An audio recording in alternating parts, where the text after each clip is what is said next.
wanna work now. It wanna work now. Okay. How y'all doing, Stream? Hopefully we get everything right today.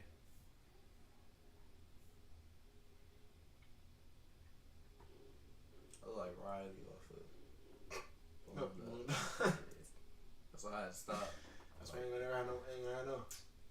That's why you ain't gonna have no money. Ain't gonna have no money. Ain't never had no money. Ain't never had no bitch. Ain't never. Coming up on These titles just like porn titles, like Yeah, like real hub. okay. Kid sleeps with a lady boy on accident. Yeah, that's good. Whoa, a Let's lady get to boy. it. Yeah, let me tell you. This.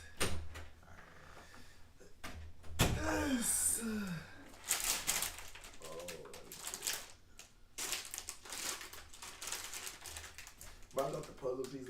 I said puzzle, Lego piece last time. Couldn't find it. It took me 10 minutes. Oh, that one that was like right? No, never found that one. It's you. You might can see it's on this side. Oh, show the stream. Yeah, Show the stream. missing a piece. Walmart. Count your days.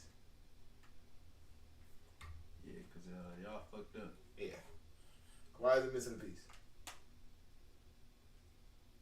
It's not super noticeable, but I see it. Stream, comment below what we should build next.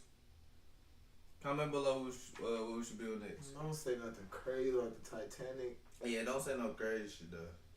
You said you on some Titanic shit, I might override that. Yeah, like you might get banned. Band crazy. Comment below what we should build next. Don't say nothing crazy like the Titanic. Yeah, don't say no crazy shit though. Shit out here. You said you on some Titanic shit. There's a lot of little pieces. It's the final build though. Yeah, it's the final part. We gonna get into it.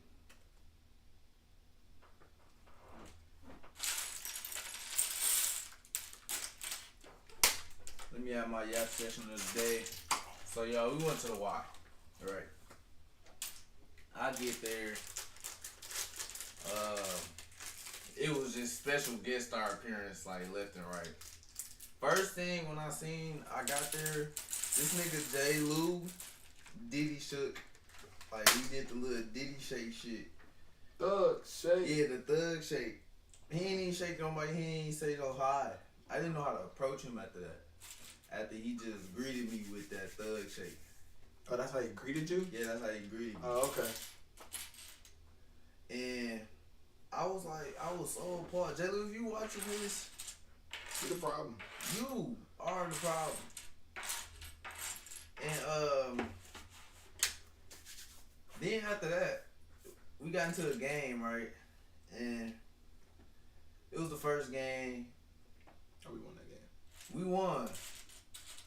And I dead ass forgot how many points I had. I was finna yap about my buckets, but I forgot half of them motherfuckers. But first point of the game, I remember this. Dribble right hand. He riding me as I dribble down the lane. Give him a little body to the left. Lay with the right. Different type of bucket. I wish I recorded. What are you doing to you? Huh? What are you doing to you? He riding me down the lane like playing defense. Like you know how you got arm on hip, hand out here, swiping for the ball. That's why I gave him the little bump to get the swipe away from me. Huh? Overside. Yeah, I gave him a little hug, and then I gave him a little hug. I remember that. I was there. Yeah. I just want you to know that he took it out of context immediately. Oh. Don't worry about it. Then later in the game, Bata started texting me. What's good, my nigga Bata?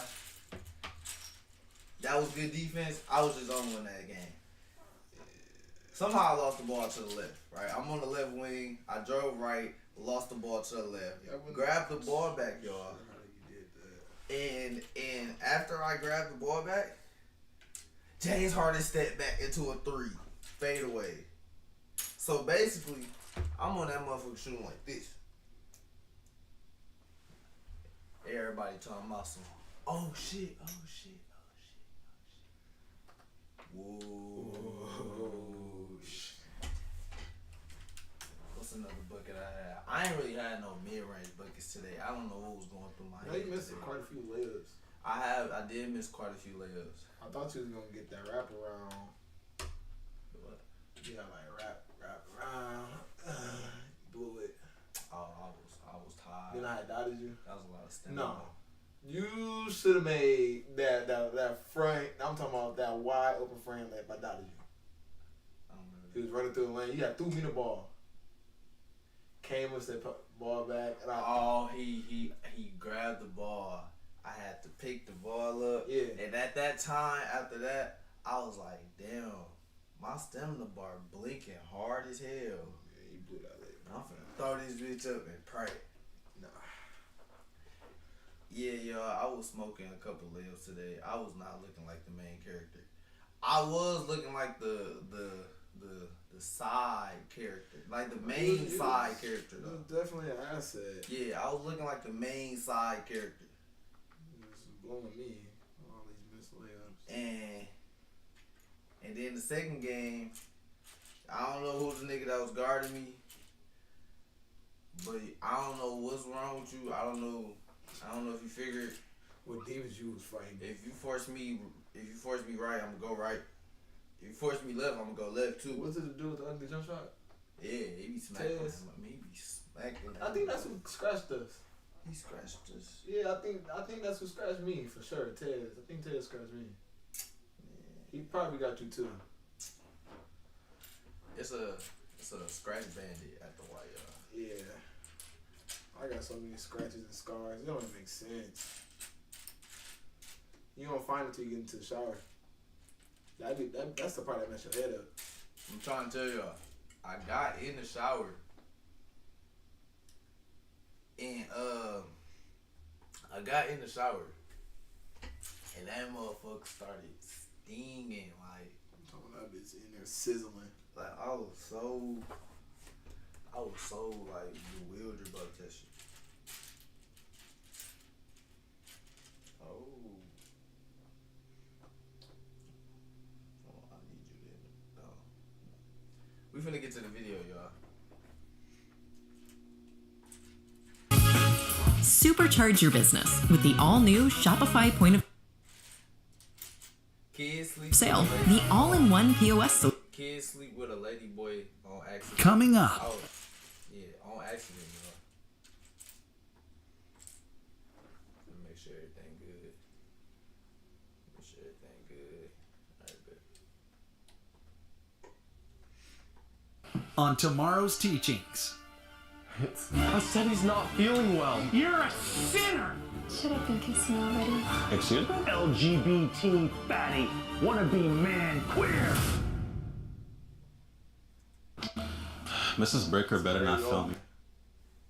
That's a crazy opening. I want to act for one of these videos. I do. Oh. Okay. I do. But the backfire is it's gonna hurt a professional career. Like, yeah. But it's gonna be funny though. Cause like I know this nigga right here was like, he told his friends like, hey boys, finna star on one of those crazy skits. And they like, oh, alright, show me after. They not knowing that this like these niggas like create the most diabolical skits known to YouTube history. Like, not gonna lie, Darman was first though. Darman was definitely first. Darman was pushing it with those with that one white lady that was always talking bad. She was different. You heard that? This sound like a big old bug. I'm talking about big fly. We might need that. Cause we can't watch the video on full screen. Oh,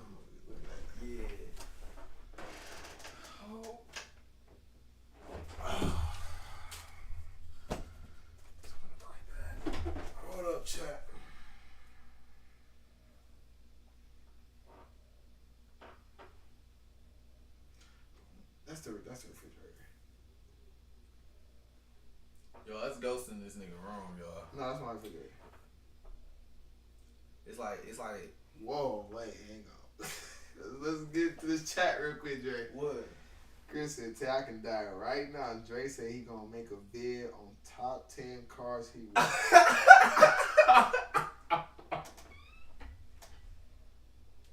Top 10 cars with what, Dre? Have sexual relations with? This is digital footprint. I didn't say that. Then he said he wants your Lucy. What? Lucy. What? Let me see this. You can't do it. Tay pulled that bitch from Mexico for a game. Bro, I ain't told that bitch all game. I'm pulling that bitch from Yucatan. Where you get these glasses? Where you sweating glasses from, bro? Where my glasses go? Oh, shit. I did pull that up from Yucatan. Oh, bro.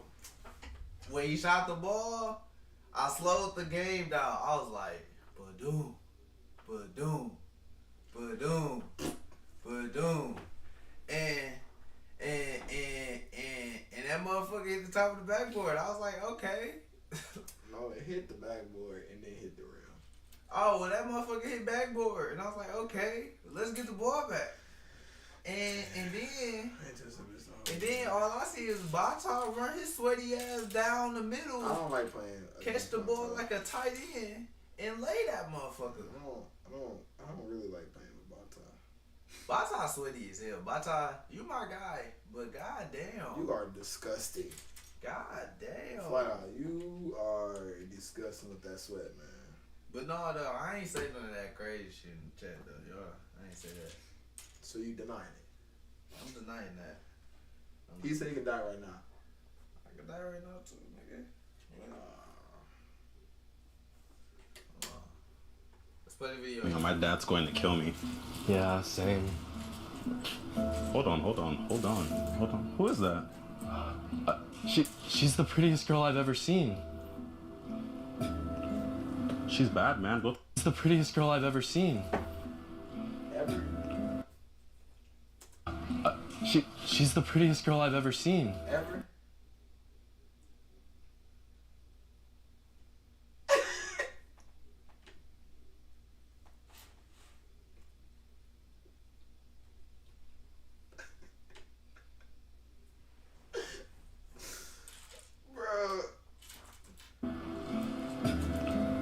She's bad, man. Go talk to her. I can't. What do you mean you can't? What if she laughs at me? Ryan, you miss 100% of the shots you don't tank. You better go shoot. You say tank.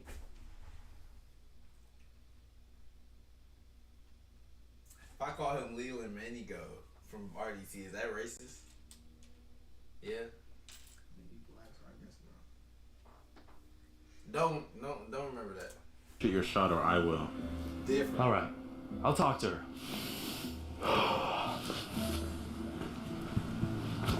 Hey, I saw you from over there. Are you new here? Yeah, I am. I'm Jackie. What's your name? I'm Ryan. Thanks for saying hi to me, Ryan. It's hard making friends at a new whatever you Oh! You touching shit for me. What's going on, Jay? Just want to take a moment to ask for your support today. Oh, I just Not a fucked single up note. bad. with your own body. Hold on, bro. I just fucked up bad. I just fucked up so bad. I'm Jay the problem, y'all. I just fucked up so It's him, y'all. It's not a Hey, my bad. It's him. Oh, I you just fucked tripping, up y'all. so bad. I'm Ryan. Thanks for saying hi to me, Ryan. It's hard making friends at a new school. Oh, I could be your friend. Yeah? Yeah. Cool. What are you doing right now? Oh, nothing. Just walking home. Cool. Can I come? Oh, What's she? that fast? That's fast? Is that easy? That's not in my bag. Hello. I'll tell you that now. That ain't in my bag. That easy? That's so different. That's different, bro. He different. That's not my bag. Oh, this nigga different. what you doing right now. That nigga said walking home. Can I come with you? Can I go Oh, with nothing. you? Just walking home. Cool. Can I come? Damn. Of course. Sweet. Oh my gosh.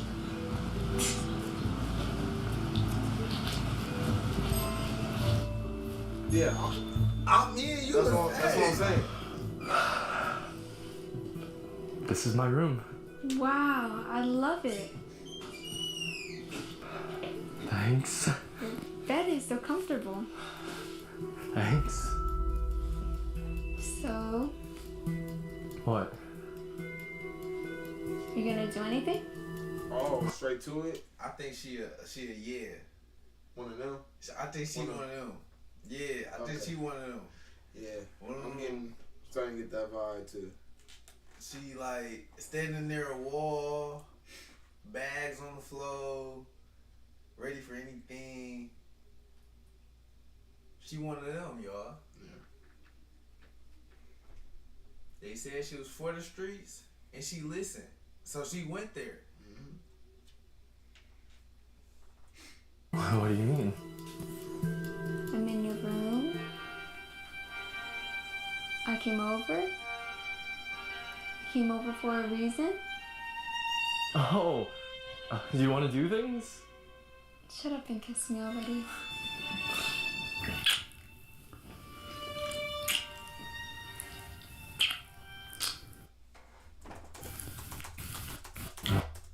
Oh, you got it, you got it. You got it. You look, oh, you got it. You cuffed it.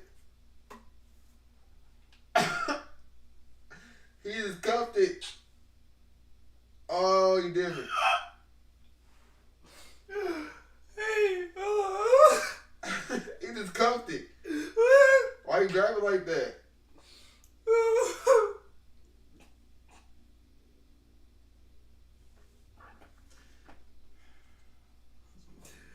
Oh, that was such a plot twist. Hello. He just cuffed it. Hello, what the fuck is that? He cuffed it. Oh shit. Oh shit. She got me watching, bro. Oh shit. Dre the problem, y'all. He just cuffed Yeah. it. Dre, did you see him grab it? Oh shit. Hello. I Hello. know I'm looking for them, bro. What do you mean? Hello. I'm in your room. I came over. Came over for a reason. Oh, do you want to do things? Shut up and kiss me already. This shit escalating so much.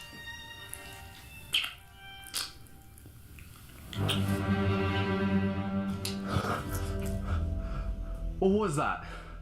What is what? In your pants. I felt something. What was that? I thought you knew. Knew what? I'm transgender. That was my penis you felt. Why didn't you? What? What? Nope. No. What? No. What? We the only two watching this right now.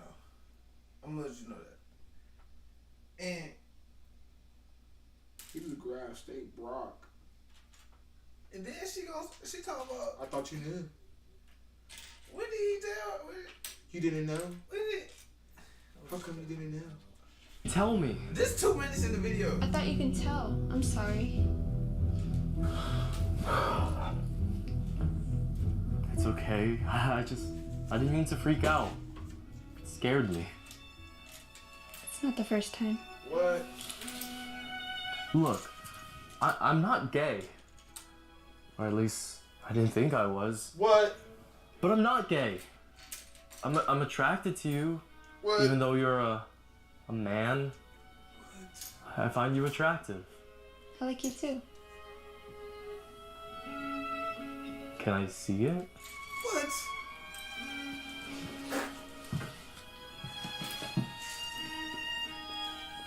It's bigger than my.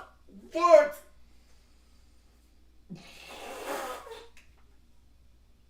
It's what?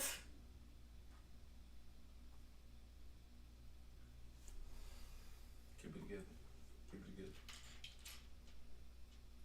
Get our shit together. I'm together. Finna go. Get our shit together.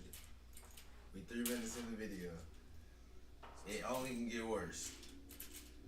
These videos tend to get worse and worse, and at the end, they just crash out. I feel like they can use their crash out card already. Unless they gotta have a secret track card at the end of the video that I'ma just fall for, because right now they laying out all the heat, like all the plot twists. I'm thinking they finna fight and shit. They not finna fight. These niggas. I'ma just play the video. Fine. It's okay. I like the small ones. I got right back to it. He ain't waste no time, man. That gotta be the crash out car. That gotta be the crash out. Mary just said it crashed out at the end. That gotta be the crash out. No? It's more to it. What do You know what I seen? They be playing bingo to these videos. They play bingo? Yeah. We should do that next stream. Figure out how to do that. I should figure out how to do that and do that. Alright. Yo, he hard at work right now.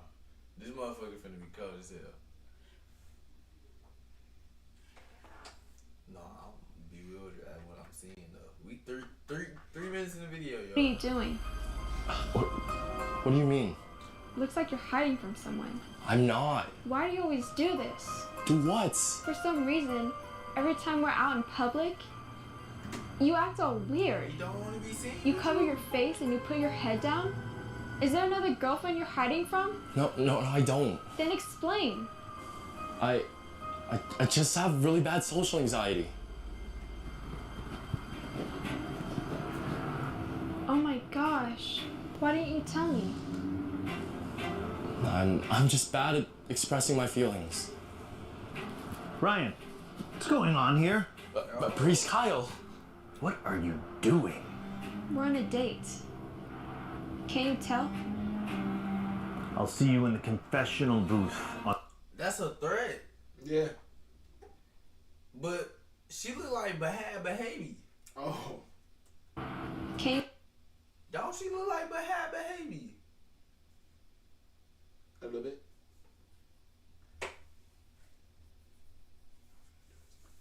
Nah, I don't see it no more. Can you tell?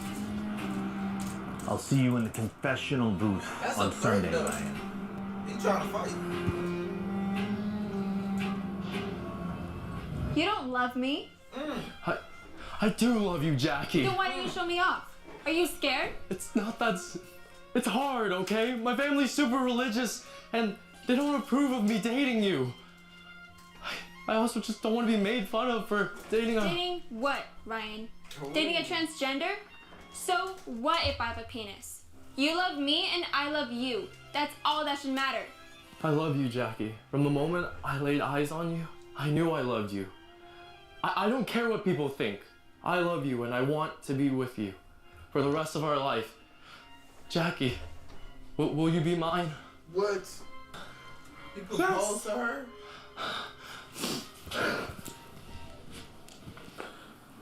What is your dad gonna say?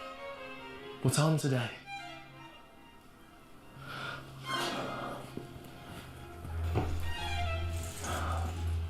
He just crashed out and proposed. I didn't know that was a valid outcome. I didn't know that was a part of the little list. I'm sorry if I crash out. Why you finna crash out? Oh, we missing another one?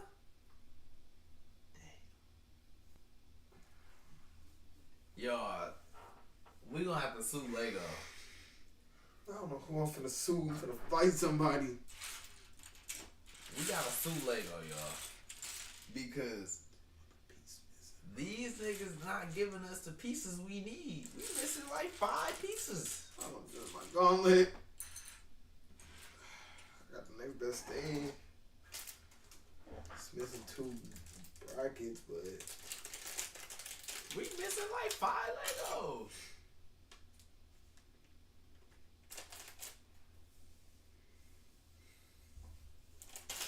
What the fuck do we do? improvise. How do we improvise? We gotta go to a Lego store? No, this is 4x6. This is supposed to be 4x8. We gotta go to the Lego store? Is that what we gotta be like, hey, this motherfucker missing pieces. Can you give us the pieces? Is that what we do? I don't know, bro. Do we have to buy the pieces? I'm not buying it. I don't wanna buy the pieces.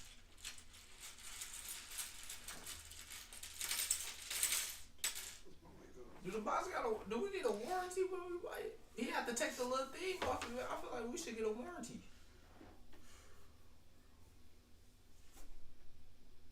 You gotta thug it out. How we gonna thug it out? Improvise and see if it works. That's all I can do. It's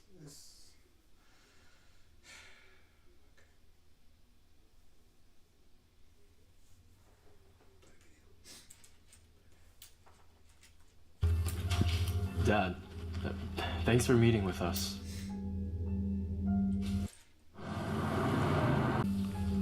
It's nice to finally meet you, Mr. Blue. Didn't see you in church, Ryan. Sorry, we had things to do. Huh? Don't be sorry to me. I think it adopted Sorry you. to the Lord. He's the one who wants you there. My bad. My hair appointment went late. It's my fault. Dad, the reason you're here is because we're tying the knot. What? We're getting married, Dad. That ain't gonna happen! Don't you dare bring that up to me again! Oh, I see why the little nigga crashed out, because his dad be crashing out. yeah. I see it. I see the connection. I see the connection, y'all. I see it. This nigga just crashed out. My bloodline, besides, you a high school boy! What's so wrong with this, Dad? I love her. Don't you dare! You're a sinner! I can't believe you wake up in the morning and look yourself in the mirror and... How much this nigga getting paid? I don't know, he putting a lot of effort He in. putting so much effort into this shit. Like, because everything's okay!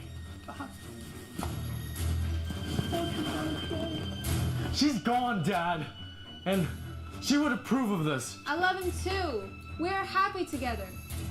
Ah! Don't you ever bring him back here! You hear me? Get rid of him! Them? She has a punis! A punis! You and I, we're men of God! Get rid of her. Get the hell out of my house, lady boy. Get You don't talk to her that way. her! Let us know her! What you want to do about it, boy? just crashed out over the vehicle, man. Come on! Come on! Dude!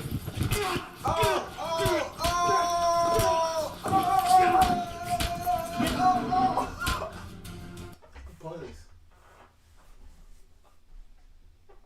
She got a punish. I didn't know that was another. I didn't know that was. He Another keep outcome. finding these hidden outcomes of It's crash. it's these plot holes. He keep like getting a legendary item to lead to this consequence. How did the outcome get to fighting his dad and beating his ass? Like what it? He took a different path. It's stomping him up. I would think he would grab his soulmate and walk out the house. Yep. She got a punis. Punis. He talking about punis. That's what he's called, a punis. Ryan? Dad? He beat his dad Dad? too. Wake up! Oh my god. Dad! Knock him out that again. Wake up, Dad! Knock him out that again. Say something! Dead. Ryan? Ryan? He basically just killed her. Yeah, left him in the corner stinking. Did you kill him? Oh no, I don't know. He's not moving. He's not talking. What's gonna happen now? Dead. It's gonna be alright. It's gonna be alright. We have each other.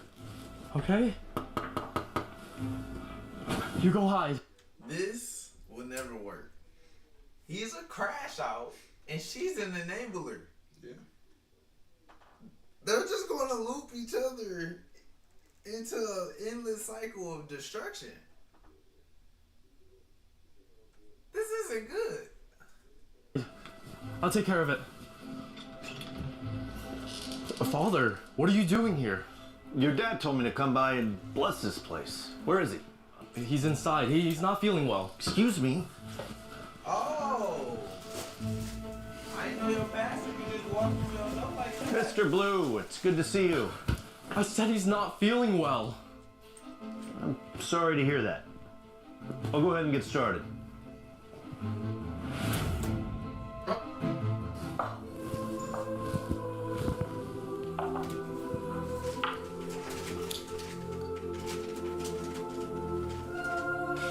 May this water bring to mind our baptism into Christ, who has redeemed us. He walked past the little nigga, like, on the floor, twisted up like that. He walked past him.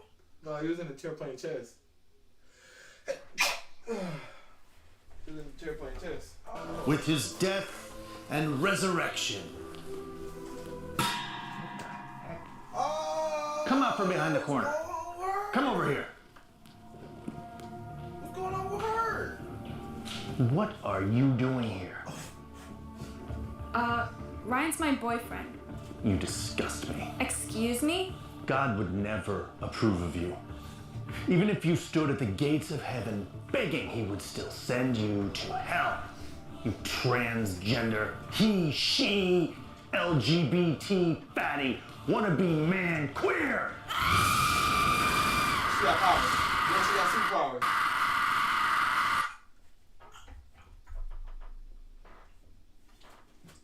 I didn't think he could get this far. I didn't know it. Hold on. Let me just process what just happened. I knew it was strange when her ass popped up with her eyes just on the little. Let me show y'all what happened. Let me show y'all why I thought this was strange. This nigga blessing the house. Resurrection.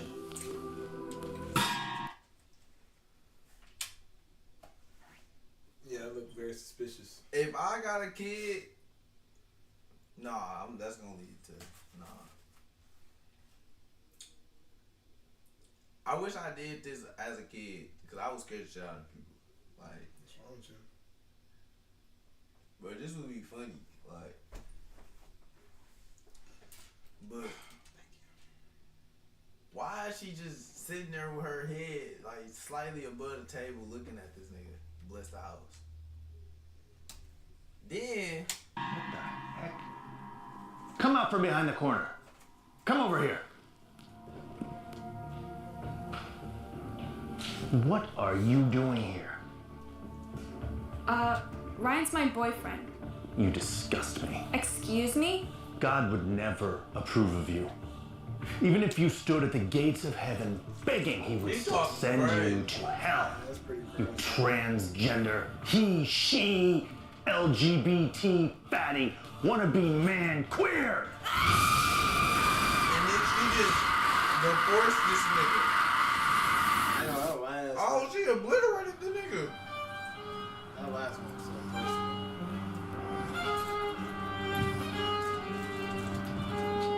Hey, I couldn't help notice you look pretty distressed. Did you just I'm okay. obliterate this nigga? It's okay. I'm a priest. You can talk to me. It's just that it's my junior year in high school. It seems that no girl likes me at all. I've never had a girlfriend. What? You? Come on.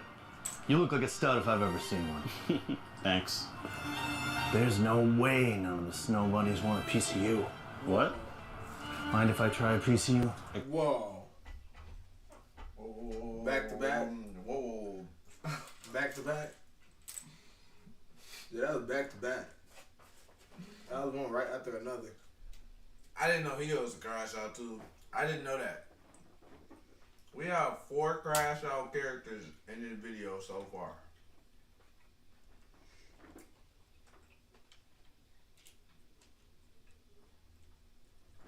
Progress on that.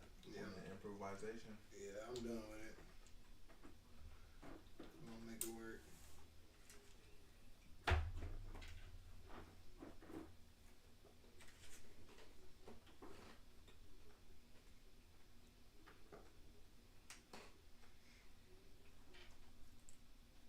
I'm gonna just play the video.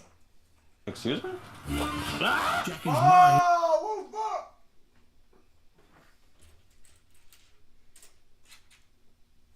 This has been a crazy 5 seconds. Right behind the bush. Unearthed haunting memories of the priest from his past. The truth became undeniable. The priest was a master of deception, cloaking his predatory nature behind a veil of sanctity. He belonged to the KKK clan that thrived on hunting people down, sexually attracted to black men, preying upon the weak, and taking whatever they could. The power of Christ compels you! The power of Christ compels you! Begone, foul spirit! In the name of the Father, the Son, and the Holy Spirit, I command you to leave this body! Release your grip on this soul and return to the darkness from whence you came! By the sacred power vested in me, I banish you! Leave this vessel and trouble it no more! Jackie! Jackie! Are you alright? This nigga Oh, totally Stranger Things on One him. Punch Man. He said some mean things to you. Don't listen to him, okay? You have to do whatever you want with your body. Just beat his ass and then he just beat Let's his get you ass. off. Patched up. Jackie and Ryan fall deeply in love, each changing gender 5 times throughout their journey together. Meanwhile, the priest was imprisoned for life. How you do that 5 times? I probably shouldn't have said that.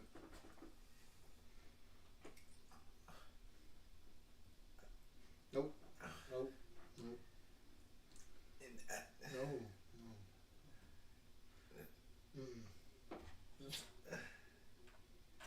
It was like, I don't want it no more. I'm gonna go back. I don't think that's possible, y'all. I don't think that's possible. Ensuring he would never return. They buried the nigga alive. You have the right to do whatever you want with your own body. You are allowed to be a girl, you are allowed to be a boy, and you are I don't like this lady.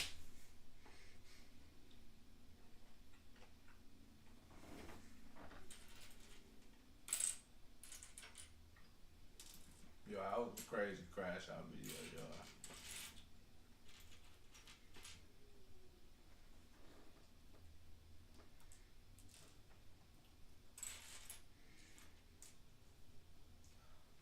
Fred thinks I'm helping him shop for shoes. Ooh, hold on. Hold on now. Hold on now. What are we talking about? This shit sound like his eat. What are we talking about? That shit sound like his eat.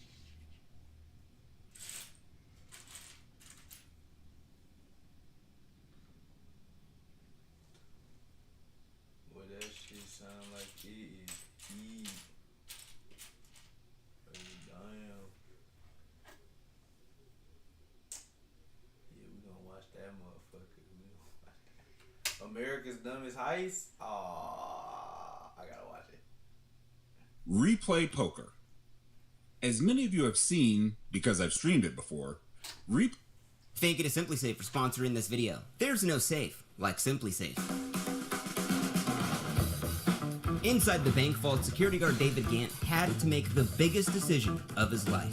Commit the largest bank heist in history, going on the run as an internationally wanted fugitive, evading the FBI, Interpol, Mafia, and even Mexican hitmen trying to kill him, all to get in an old co-worker's pants, or just go back home to his wife, who was making hamburger helper for dinner. It was so tempting to David. Living paycheck to paycheck, he could use that money to solve every little problem he had, he thought. And even better if he took the cash, he'd get to leave his wife and never see her ever again. And although David hadn't even stolen as much as a pen from his work, on October 4th, 1997, David grew a pair of steel huevos and took the money and ran. Stealing $17 million in a heist where every little thing went wrong. The Loomis Fargo heist is one of the most insane stories I have ever read about. So enjoy. Living in a trailer park with a dead-end job, at 27 years old, David Gant's life was unremarkable. With no friends, a wife he had settled on, every day was just more boring than the last. While he was surrounded by millions as an armed guard for Loomis Fargo, he only made $8 an hour. And with no benefits or pensions, everyone there joked about robbing the place just to get their retirement pay. And then one day someone actually did. Philip Johnson, a Loomis employee out of Florida, stole $20 million while closing a shift. $8 an hour to get paid to guard $1 million? That's crazy. He shackled and kidnapped his co-workers, cleaned out the bank vault, and went on the run to Mexico. And it got David thinking, how the hell would he pull off a heist? Now, David had never been a criminal, but he loved true crime. If he really wanted to, he could outwit the FBI, he thought. But fantasies of life on the run felt like buying the winning lottery ticket. You know it ain't gonna happen, but it's always fun to dream. But as the manhunt for Philip Johnson turned up nothing for months, it looked like he was going to be the next D.B. Cooper, but with $20 million. And that's when David got a call from an old crush that would change his life forever. Picking up the phone, David was excited to hear Kelly Campbell's voice. His old co-workers and close friends, David had a huge crush on Kelly, and she knew it. She chugged beer, she was bold, she was everything David's wife was not. But Kelly said times were tough. She was broke, trying to divorce her husband, and David could relate, being up to his knees in debt. And after talking about Philip Johnson's heist for hours, she just straight up asked him, how would you feel about robbing Loomis Fargo? While they were both desperate for cash, there was no way she could be serious, but he listened in. Now, Kelly said she had a childhood friend in the mob, Steve, who would help them out, and it was a real simple plan. David would just steal the money from the Loomis vault, hand off the cash to Kelly and Steve, the money would get cleaned by the mob. With a fake ID, David would escape to Mexico, where his share of the heist would be cleaned and wired to him over the course of months. And assuming the haul was $5 million split 3 ways, he'd be a multi-millionaire sipping Patron on the beach, while the FBI would have no idea where to look, because the money would be held where it had no connection to David. It was enough to set him up for life. It seemed foolproof, they thought. What would it take for you to do it? She said. Now, David knew there was no way in hell he was doing this. He had never been a criminal. He had a family to support. But Kelly's question slapped him in the face. You see, growing up, David's dad had given him the American dream. A suburban home, trips to Disney World, Wonder Bread, all on a trucker's salary. But as an Army vet with no degree, the best David got was a minimum wage, dead-end security job. Working 80 hours a week for $8 an hour, he didn't even have a life outside of work. At 27 years old, he could barely afford rent on a broken-down mobile home. And once he figured it would take him 30 years to pay the minimum payments on his credit card, David wanted out of the system. Robbing Loomis Fargo could set him up for life, but at the cost of never seeing anyone he knew in this life ever again.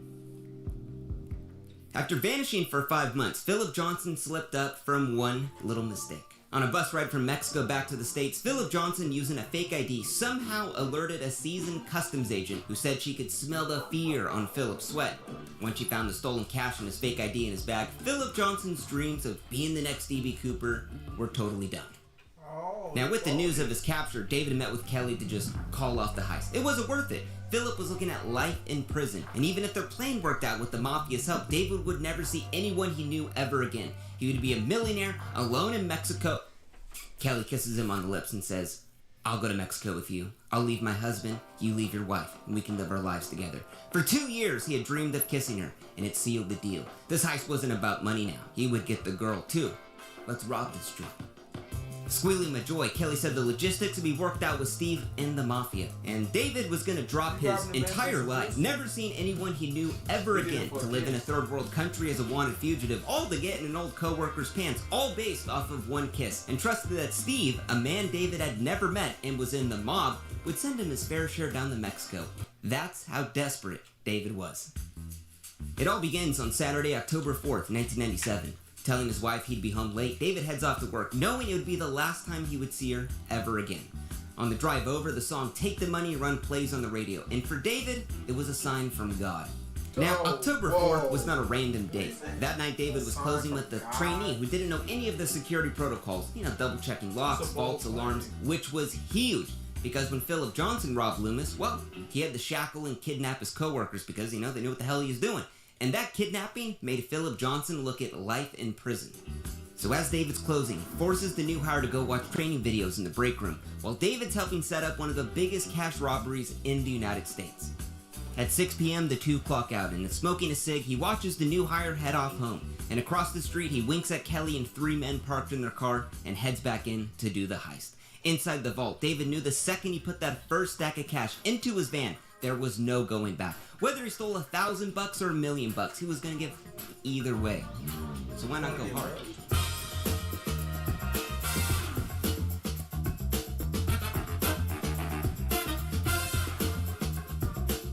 You're doing this for some ass, y'all. 2 hours later, the safe was empty, and now 2,700 pounds of cash, a literal ton, was in the back of the van. Smoking a cig in his boss's chair, he grabbed the 2 surveillance tapes that had recorded the entire robbery, locked the vault on a 3-day timer, and stole over 200 keys to the place. But as he starts up the van, loaded with millions of dollars for his final escape, there was one little detail he had missed. Double checking the batteries in the gate opener. Honestly, a detail I would have missed. After screwing with the door for 30 minutes in a literal bank robbery, one of Steve's goons finally helped muscle the door open, and now phase 1 was complete. They had the cash. And across the street in her car, Kelly blew David a kiss, and that was all he needed to know, that this crazy plan was gonna work.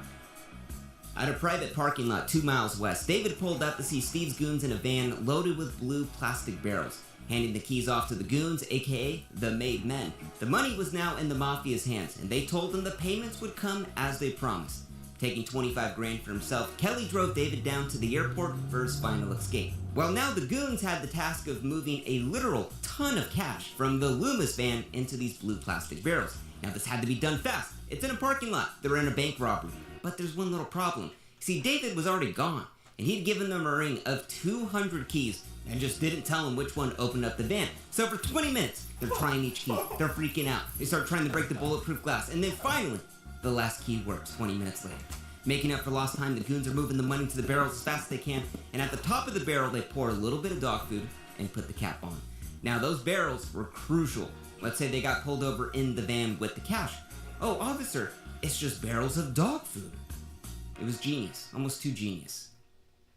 With $25,000 strapped to his chest, David hops out at the airport. Kelly hands him his new ID, Mike McKinney, and gives her a kiss goodbye. But something was a little off. Now, David had assumed that Kelly, Steve, or the Mafia would buy him a plane ticket to leave. That's the least they could do, right? He had just robbed a literal bank. But no, they hadn't even checked the airport hours. It was fucking closed. And even worse, the closest airport with a flight to Mexico was a 5-hour drive away. But Kelly ain't got time to drive 5 hours, so she buys him a bus ticket to get to that airport so David could go buy his own flight to escape the country in this grand heist. And David, with rose-tinted glasses, thinks it's totally fine.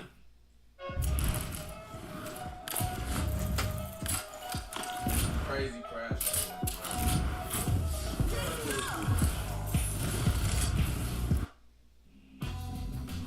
As the barrels rolled into Steve's mobile home, the stench of grimy cash filled the trailer. Steve, Kelly, Steve's wife Michelle, and the goons were going to count it all one by one. Now, they were expecting $5 million, but hours later as the sun rose, Michelle makes an announcement to everyone in the trailer. They had just counted $14 million, more money than any of them had ever seen in a lifetime. While everyone cheered and clapped, saying the things they were going to buy with their share of the fare, one of the goons screams, "We're going to get fucking caught." and darts out of the room. Now, Kelly thought this was a bit odd. Weren't these hardened mafiosos who had chopped off fingers and took people to swim with the fishies? Well, no one really knew it at the time, but Steve actually was not in the mafia. He just said that to freak people out. In reality, he was just like a small-time crook who wrote bad checks and watched Goodfellas one too many times. Steve's goons? Those were all kids he knew in high school. Mafia banks up north? That was his parents' house. But as long as people thought Steve was in the mafia, people wouldn't. But in celebration of a successful heist of $14 million, Steve took everyone to Denny's for grand slams and to give them the talk. Now, a heist this large is going to bring a lot of heat. Probably a year, maybe even 2. Now, during this time, he would give everyone the cash as they needed, not one, while the rest of the money would be sent up to special banks the mafia owned to be cleaned. Now, when the heat died off within a year or 2, everyone would get their fair share of now cleaned money. But any big spending they wanted to do had to be approved by Steve. But apparently Steve himself was exempt from his own rule. Now, I've actually had a real-life run-in with a burglar before, and I made a huge mistake. Now, as I'm getting ready for work, I noticed a BMW parked on my neighbor's lawn. Now, they never didn't even own a BMW, and I thought, nah, it's a little weird. 10 minutes later, my neighbor pulls up, and he comes over to tell the burglar the cameras in with the pro document. Real so sick. Were missing the vault. Employees arrived that morning. Something was up. The van was gone. The tapes were missing. The vault had been locked for 3 days. Now, remember those 2 surveillance tapes that David took with him that recorded the entire robbery? Well, Loomis also had 13 hidden cameras. That nigga started yapping about nothing. Yeah, bro. I said, hold on. This nigga transitions is terrible. This is an ad. Y'all know who got great transitions? Patrick CC. I do not sense that nigga ads at all. AKA, they had recorded the entire thing anyways. And by noon, David Gant was the FBI's #1 suspect. Only problem though, they didn't know where the hell he was at. They looked at flight records, bus tickets, friends, families, rating, immigration. Nothing was coming up. His wife said he had to have been held hostage. I mean, he had made a dentist appointment for the next week, and with no criminal record, the FBI had to seriously consider this. Because with how much cash David stole, this didn't look like a one-man job. So the question was, did David work with help under a gun, or under his own free will? And David's wife was really tortured with these 2 theories. 1, David had ditched her forever, acting like someone she'd never truly knew. Or 2, David was dead.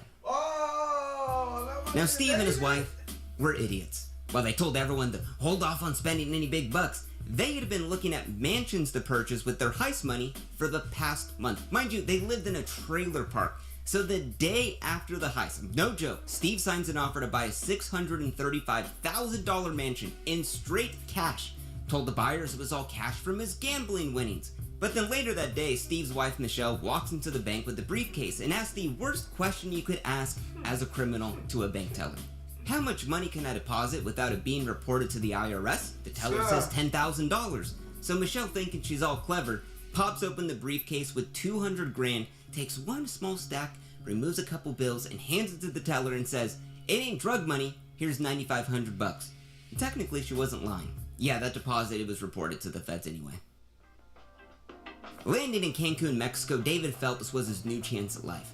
Now, to coordinate the money being sent down and plan their future together in Mexico, Kelly promised she would be at the exact same Circle K payphone every Tuesday at 2 p.m. so David could call her while staying anonymous, back when payphones existed. But now with 25 grand burning a hole in his pocket, David Gant, or now known as Mike McKinney, had pulled off the heist of the century. He had to look the part. He got a tan, he dyed his hair, pierced his ears, bought the pointiest python skin cowboy boots to blend in with the Mexican peoples, and to top it all off, a pair of Oakleys in 3 different colors. David in this new life was cool. He was kind of a dork, to be honest. I mean, let's be. But making up for lost time, having never been on vacation, he goes jet skiing, mine ruins, tacos, beers, beaches. Money was just no object to him right now.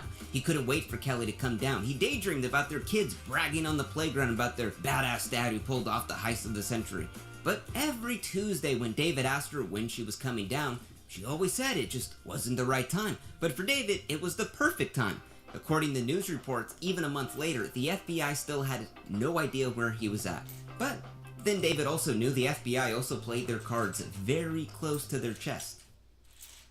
Now, all the FBI needed was just one thread to lead him somewhere. They had nothing. They'd put up a $500,000 reward, blasted his face on TV, nothing. But that one thread would actually come from a coworker who said David's only true friend was Kelly Campbell. Rolling up to her mobile home, Kelly told the FBI she had heard all about the robbery, and she was so shocked because, oh my god, David was such a close friend. She said they hung out and they smoked weed, but the last time she'd ever talked to David, well, it was 3 weeks before the heist. And while the feds insisted she do a lie detector test, Kelly refused. They knew she was hiding something. Was it an affair? Maybe it was the weed. Or maybe she was involved with the robbery. But it wasn't just the FBI breathing down Kelly's neck. David demanded an answer to when she would come, when he would get more money. So Kelly just goes to Steve to figure out what to do next. In Big Time, you can collect Big Time cryptocurrency. It's real fun and easy. If you collect the Big Time token, battle across time and space, choose from 6 different classes. In Steve's new mansion, he had all the accoutrements of excess. Robert E. Lee paintings, Baccarat crystal chandeliers, Robert E. Lee statues, and the crowning jewel, an Elvis painting on velvet, gifted by the previous owner. The place was beautiful. Yeah, the place was gaudy as shit. Now, with the money being controlled by Steve, Kelly visited weekly to get cash for, bills and rent. And somehow just saw no problem with Steve's excessive spending. I mean, he was a mobster after all, right? Because this whole heist wasn't actually Kelly's idea, it was actually Steve's. And David was just a pawn. Kelly had never actually planned to move to Mexico. She knew David would be willing to commit the largest heist in history just to get the box. And Steve's master plan? String David along for as long as possible. A month later in Mexico, David had nearly spent all of his money. To stretch his dollar, he moved from the 5-star resort with lobster dinners into a cheap Mexican motel filled with top ramen. In the nighttime, he partied at Cancun's seediest clubs just to forget the mess he was in. Desperate, he demanded $50,000 from Kelly. But her story was always the same. She'd talk it over with Steve. Maybe next week, she said. And David, a man who had left it all behind in dreams of getting the girl becoming a millionaire criminal, was now going broke in a third world country. Wherever you go, there you are. And David was now forced to penny pinch just like how he did at home. Now Steve felt like Kelly deserved a treat, and that for her was a brand new minivan. So he picks one up and Kelly's totally stoked on the van. But Steve actually did one of the dumbest things you could do as a criminal. He bought it under his real name, and even paid for the van with cash. But it didn't matter. With Kelly in a good mood, Steve has her over to his mansion to talk about David being a liability. I mean, if David got pissed off, he could just turn himself in and bam, they were all toast. David, he was just a risk straight up. So after pounding his 4th Mike's Hard Lemonade, Steve actually lays it out to her that he's actually wanted David dead this entire time. There was no way, she said, they were close friends. I mean, she couldn't be a killer. Steve tried to lessen the blow, saying David could die peacefully being injected with bleach, even though that doesn't kill you. Kelly refused, but I mean, would it really matter if she said no? I mean, Steve was in the mob and they always got their way. So backed into a corner, she just... These niggas are different. They mindset is different. These niggas working they 9 to 5 every day, and then they just was like, fuck it, I want to rob a bank. And they actually went through with it. And everybody got, like, persuaded to go through. Somebody got a kiss. And you said what? Somebody got a kiss to do it. Yeah, and not only did y'all get y'all star player, but y'all got y'all star player so motivated to do it by itself. To take the money out the safe, put it in the car by itself. Crash off for the kiss. For some ass, y'all. For a piece of blood. For some ass, y'all. Now he in Mexico, piercings, tattoos, pointy boots, wildin' out. And unfortunately, he a crash out, y'all. Now they want him dead. just told Steve, do whatever you need to do. Oh, Getting with joy, she want that nigga dead too. Steve offers the hit job to an old friend from the army, the man who could take him out, Bruno. But you see, Steve didn't want Bruno knowing that he or the man he was supposed to murder were involved with the Loomis heist, so he lays out an intricate lie. A man named Scott was in a shooting in the United States and forced to flee to Mexico. While Steve had been giving him money as a part of their mob relations, Scott was now a liability. So Bruno would go down to Mexico to give Scott cash at the Rainforest Cafe, befriend him, and then murder him when he got the chance. All for 250 grand. And Scott was really David. A hit job at the Rainforest Cafe. I don't know much more 2000s you can get from it. And Bruno was totally down. Now, while thousands of tips about David Gant's location came in from America's Most Wanted, all of them led nowhere. But 3 months into the investigation, they finally got that little thread. Now, Kelly had told the FBI that she had last talked to David weeks before the heist. But according to her phone records, the girl was lying. She had actually talked to David the day of the heist. So the FBI look into Kelly Campbell again, and they find out, oh my god, she's driving a brand new minivan. Oh, and it was purchased in all cash. Oh, and it was bought by a man named Steve Chambers. So the feds look into Steve, and they find out, oh, he had just moved from a trailer park home into a $635,000 mansion that he paid with all cash the week after the heist. They knew that Steve, Kelly, and David were all in on the heist, but they needed more evidence. Because number one, they didn't know where was the money, or where was even David Gant. Or was he even alive at this point? Become the master of the air, the thunder of the seas, or a tank fury in the epic multiplayer action game War Thunder. It's a whole world. The police catching on, y'all. Inside the Rainforest Cafe with $10K in his pocket, Bruno... That's a crazy situation. This is a different type of situation. Why do you have $10,000 in the Rainforest Cafe? Why do you have $10,000 in your pocket? In the rain, surrounded by fake animals and nasty food.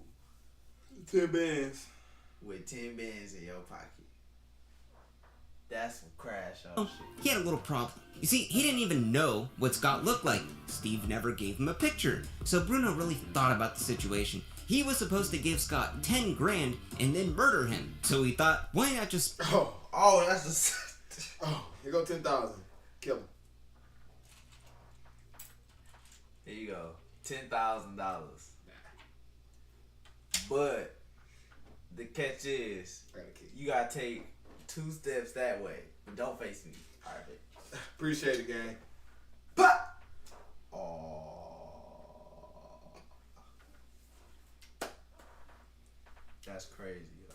Spend the money and murder him later. So he walks out on Scott and blows 10 grand on hookers, coke, tacos, all in one night. He heads back. Hookers, coke, and tacos is a different type of combination. Carter ate the Lego piece. Huh? My Carter ate the Lego piece. Oh. The Carter ate it. The Carter ate it. Oh. No, the Carter ate it. I don't. Back home and tell Steve, oh my god, I just couldn't find Scott. And even worse, the 10 grand was confiscated by customs. Now Steve's really livid, but he wants David dead. So he gives another 10 grand and a picture of Scott, and next week they finally meet in a hotel room. Now mind you, David stole $17 million, but now he's broke. All he wanted was just 50 grand. But as Bruno opens up the suitcase, he says, here's 8,500 bucks. It's all they gave me. Bruno took 1,500 for himself. Pissed off, David grabbed the suitcase and just left the room. But for the first time, he began to doubt this entire thing. Would he really have to live his entire life begging for money like this month after month? This nigga David. Now with some cash, David treated himself to his favorite meal to get his mind off things. The Hard Rock Cafe, baby back ribs. So good. But as he's chowing down, an American tourist walks up to him and says, "You look familiar. You look like that guy that stole all that money." Cleaning his hand. That's different. Oh, this nigga world famous. With a moist towelette, David hands him his ID and tells him, "Hell no, my name's Mike McKinney and I've been here for years." Disappointed, the tourist heads off. David drops a $100 bill and runs out of the Hard Rock. This was the reality check he needed. He was... That nigga walked out with money falling on his pocket after he got accused of robbing a bank. He was a wanted man. He needed to get out of Cancun ASAP. People wanted his head. Cancun on 3, 1, 2, 3, Cancun. Now, on their next call, David told Cancun Kelly gotta he'd just be been that recognized place. by I gotta tourists, go. only to be saved by that fake ID. And with a $500,000 reward for his capture, he needed to get the hell out of Cancun. Now, Kelly said, calm down, Bruno will meet with you ASAP, and he'll give you more cash. And Bruno will help him move to another city in Mexico. And once David settled into that city, Kelly would finally escape to Mexico with them. For Bruno, it was perfect. He would finally get that little moment to take out David. And once again, David thought Kelly was finally gonna come down. Hey, I'm never going home, dude. Yeah, Steve told me you were like involved in like a shooting or something. What the f*** are you talking about? He hasn't like Steve helping you out like with the money. Steve didn't tell you? I'm the dude who hit the Loomis robbery. Steve has all the money and won't give me my f***ing shit. Why he telling his story like this? What is he doing? That's why you're here. He To give me my basically money. got away, y'all. Bruno was shocked, but told David, it actually made sense. Steve had just bought a new mansion, BMWs, blowing through the cash like no tomorrow. Steve had lied to the both of them, and they were both pissed. David was pissed that he had risked everything for absolutely nothing. And Bruno was pissed that the guy he was going to take out was on the FBI's most wanted list. Definitely not someone you want to get tangled with. But it got Bruno thinking. Steve wanted the hit job done, but he never said by who. His house cleaner always did a good job. What if he could find a cheap Mexican lick? That's different. I thought he was gonna hire the house cleaner to take the nigga off. Yeah. Why this nigga just transition to the house cleaner does a good job? Why did he say that? Paper to take him out. So the next day, Bruno, a 50-year-old white dude, searched for the meanest looking busboy in the resort. Looking far and wide, he found Roberto Rodriguez, a tatted up Mexicano, just trying to provide for his family. Bruno asked him if he wanted to make some fast cash.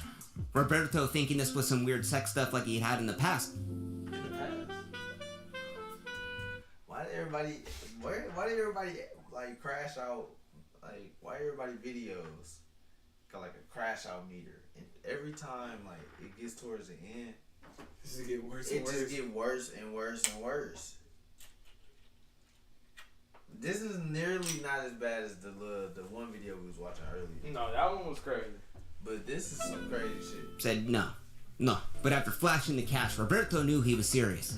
He could use that money to take his family out of poverty. It was more money than he'd ever seen. So he agreed to take out David Gant for $30,000. Bruno was like a Jeff Bezos, knowing how to perfectly exploit the poor to enrich himself. Now the plan was Roberto would meet with David to give him some cash, get him all liquored up, become friends with him, and then do the deed when the timing was right in a little private area. It was foolproof, although Bruno had missed out on one little detail. It was Monday Night Football, and David was a huge fan of the Steelers. And Bruno had happened to hire one of the only Mexicans on earth who was also a Steelers fan. What? Robert. Showing up in matching Steelers jerseys, instantly the two become friends. They're crushing Dos Equis, eating taquitos, and when the Steelers win the game, Robert just straight up levels with them. His life was in danger. Bruno hadn't brought him here to give him money, but paid him $30,000 to murder him. But Robert had a conscience. He couldn't kill a fellow member of the Steeler Nation. He loved the team. He considered him now a friend, being the only other Mexican who liked the Steelers. And David was furious. He should have saw this coming from a mile away, getting involved with the mob. So he gave Roberto $3,000, thankful that a Steelers jersey saved his life. But what pissed David off the most was did Kelly have any part in this murder plot? Folks, just want to take a moment to ask for your support today. Not a single donation. Now, at the start of the new year, Steve was living life full throttle. Exotic vacations, throwing elaborate parties, inviting old friends from high school to show off all of his newfound success. Life could not be any better. In contrast to David, who looked behind his shoulder everywhere he went, was running low on cash, Kelly kept blowing him off, tourists were now recognizing him, the FBI was now hunting him, and now Steve and the Mafia wanted him dead, and his only friend was the man hired to kill him. He missed the routine of his family, his wife, eating Hamburger Helper on Sundays. Stuck in a motel, he was listening to the Eagles, eating peanut M&Ms by himself, bored out of his mind. Life sucked for David Gant. That next Tuesday, he made an ultimatum to Kelly. He was going to turn himself in if he did not get more cash now.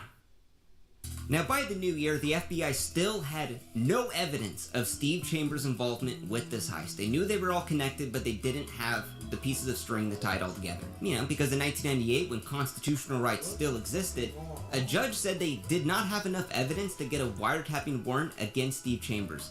But all they needed was just one more good piece of evidence, and then finally, they could listen in on all of their calls. Now, the FBI knew every single Monday, his wife Michelle went to the bank to deposit $9,500. While very sketch, nothing illegal. She's been doing this for months. But that week, Michelle deposits her $9,500 and just forgets to take the Loomis band off of the money. Bingo! It was the final piece they needed to get those wiretap warrants. They had the money, they had it somewhere, and now they needed to find out where was the cash and where was David Gant. Outside the Circle K, the FBI van listened in on Kelly's Tuesday call. Now, they knew she had been making these calls for months, and now finally they could hear who she was talking to and what about. It was a man demanding more money, or else he would turn himself in. Kelly told the caller that a man named Bruno would give him more money ASAP, and then she hung up the call. And while this man didn't give any details, everyone knew it was David Gant. And after tracing the call, it led back to the Hotel La Tortuga in Cozumel, Mexico. Later that day, the FBI listened in on Steve's call to Bruno, assuming the two were connected. They began talking about decoys, guns, Mexico, bleach, getting close to somebody. It looked like Steve was trying to kill David, and Kelly was setting all that up. And now the FBI needed to get their ass to Mexico ASAP to save his life. As Interpol and the FBI raced over to the Hotel La Tortuga, sticking out like a sore thumb was the only gringo in the pool. It was David Gant. Asking him if they could see his passport, David saw a swarm of agents circling him, and the first thing he said, "Please tell me you're an FBI agent." For David, it was the happiest he'd been in months. He didn't have to look over his shoulders now. Everything that was horrendous was now coming to an end. Handcuffed to the bed, waiting his flight home, much like that scene in Catch Me If You Can, the agents had one question for Kelly. It was the question that everyone wanted to know. Did he ever bang Kelly? I was in love with her. I only kissed her one time. Pretty expensive kiss. That was the first time they'd ever saw someone throw away their life because they had kissed one woman. Within an hour of David's arrest, the FBI and IRS arrested Kelly, Mike McKinney, Steve, wife, the goons, everyone. And as headlines broke around the country, David Gant became a celebrity. All of the inmates were impressed by him. The public was fascinated. But David knew that when he got home, he was going to have to face the music. His wife was probably going to divorce him, his family was going to disown him, and he was going to go to prison for a very long time. But people actually felt bad for David, and they kind of related to him. He did what a lot of people want to do, change his life the quick and easy way. He had been roped into this heist from a girl that he had a crush on, and while he was living in a hotel eating peanut M&Ms, all of the... He's Obito. He's basically Obito. You're missing another piece. Oh my god. Yeah, missing another piece. What the fuck? You're missing another piece. How many pieces are we missing? This is piece number 4. I'm telling you, this the whole damn bag was missing. Who was working at them Lego factories? And what is it like? What drugs? They need to be fired. Yeah. The co-conspirators who really did nothing with the heist were just buying mansions and blowing it and spending it all, and people felt so bad for David Gant. It just seemed like he couldn't get a break. But through a long court case of all of the evidence, David was sentenced to 11 years in prison, while everyone else would get similar sentences as well. Now today, David's out of prison and has turned a new leaf. He says that one mistake has brought him everything good in his life today. He remarried, he has a kid, and he gets up to go to work every morning just like everyone else. And if asked if he would do it again, He got some money. he said hell yeah. He said he'd do it again. Thank you to Simply Safe for sponsoring this video. There's no safe. Fuck. I do that crash out again too. He said he'd do it again. I would put him back in there. 11 years just wasn't enough, huh? This nerdy teen. I like his videos though. I've been on here stressing. But I don't know, dog. An hour and 14 minutes. Okay, we good. The video's rolling. watch this nerdy teen is the ABI one. Bro, it's a story. Shopify Point of Sale makes it easy to start and grow your retail business. All backed by the world's most powerful commerce platform. Whether you're running a retail shop. Facing a litany of hacking charges across the world, Dylan Wheeler, a kid who'd been hacking since the age of 12, was a fugitive on the... Why didn't I encounter that when I was 12? Where was I at when niggas was hacking at 12 years old? Cause I could have been fucking hacking at fucking 12 years old. Back in the Odyssey playing Pokemon. But it took me like 5 years to hack Pokemon. Oh God, it did. Nigga, what? Back in the Odyssey playing Pokemon. 2016, 2017.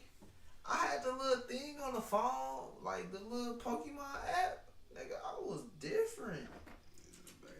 I was so different at Pokemon. Oh God, I knew every Pokemon. I knew everything it did. Man, I was different. On the run. With a group of teenagers, he had stolen $100 million from Epic Games, Valve, Microsoft, hell, even the U.S. military. And while the other teens were now locked up, Dylan had escaped to Poland. But now he was broke.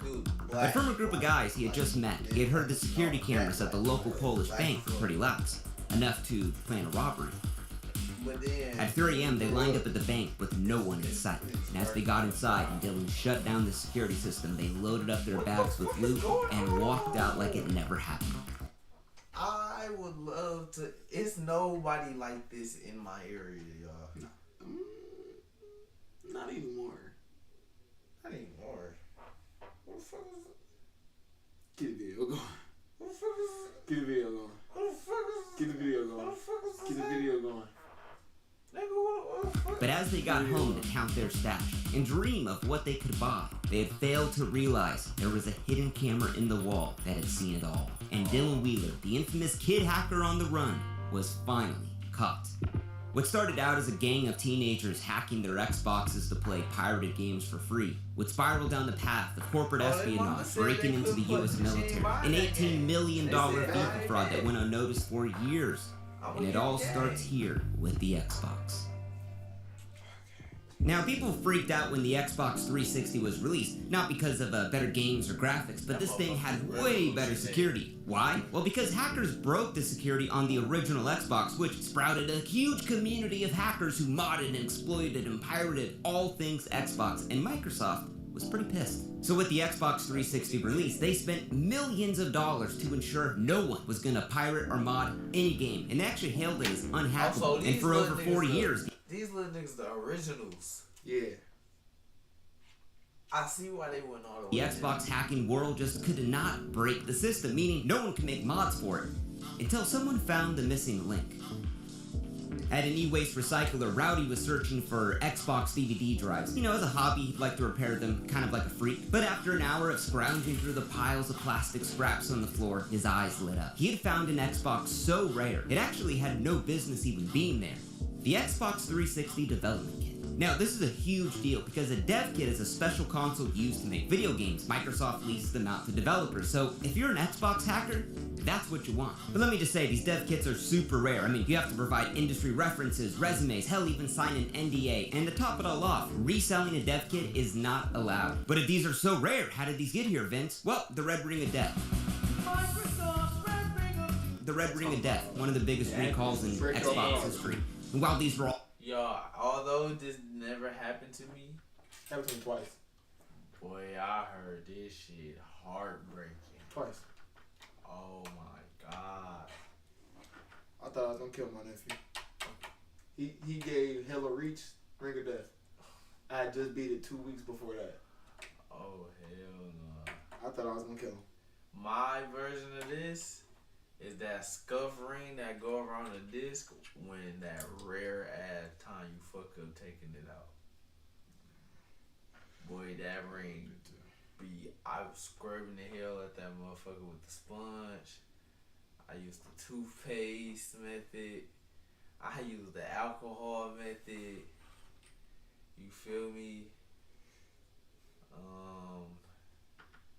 Man, and that bitch was still there. I even erased that motherfucker with the back of the pencil. motherfucker was still there. I had to just throw the disc away, tell my mama, hold my ass, said I couldn't get another one. Man, don't bring me. All going to be crushed off. Rowdy gave these dev kits a new home in the hands of some of the most experienced hackers in the Xbox scene.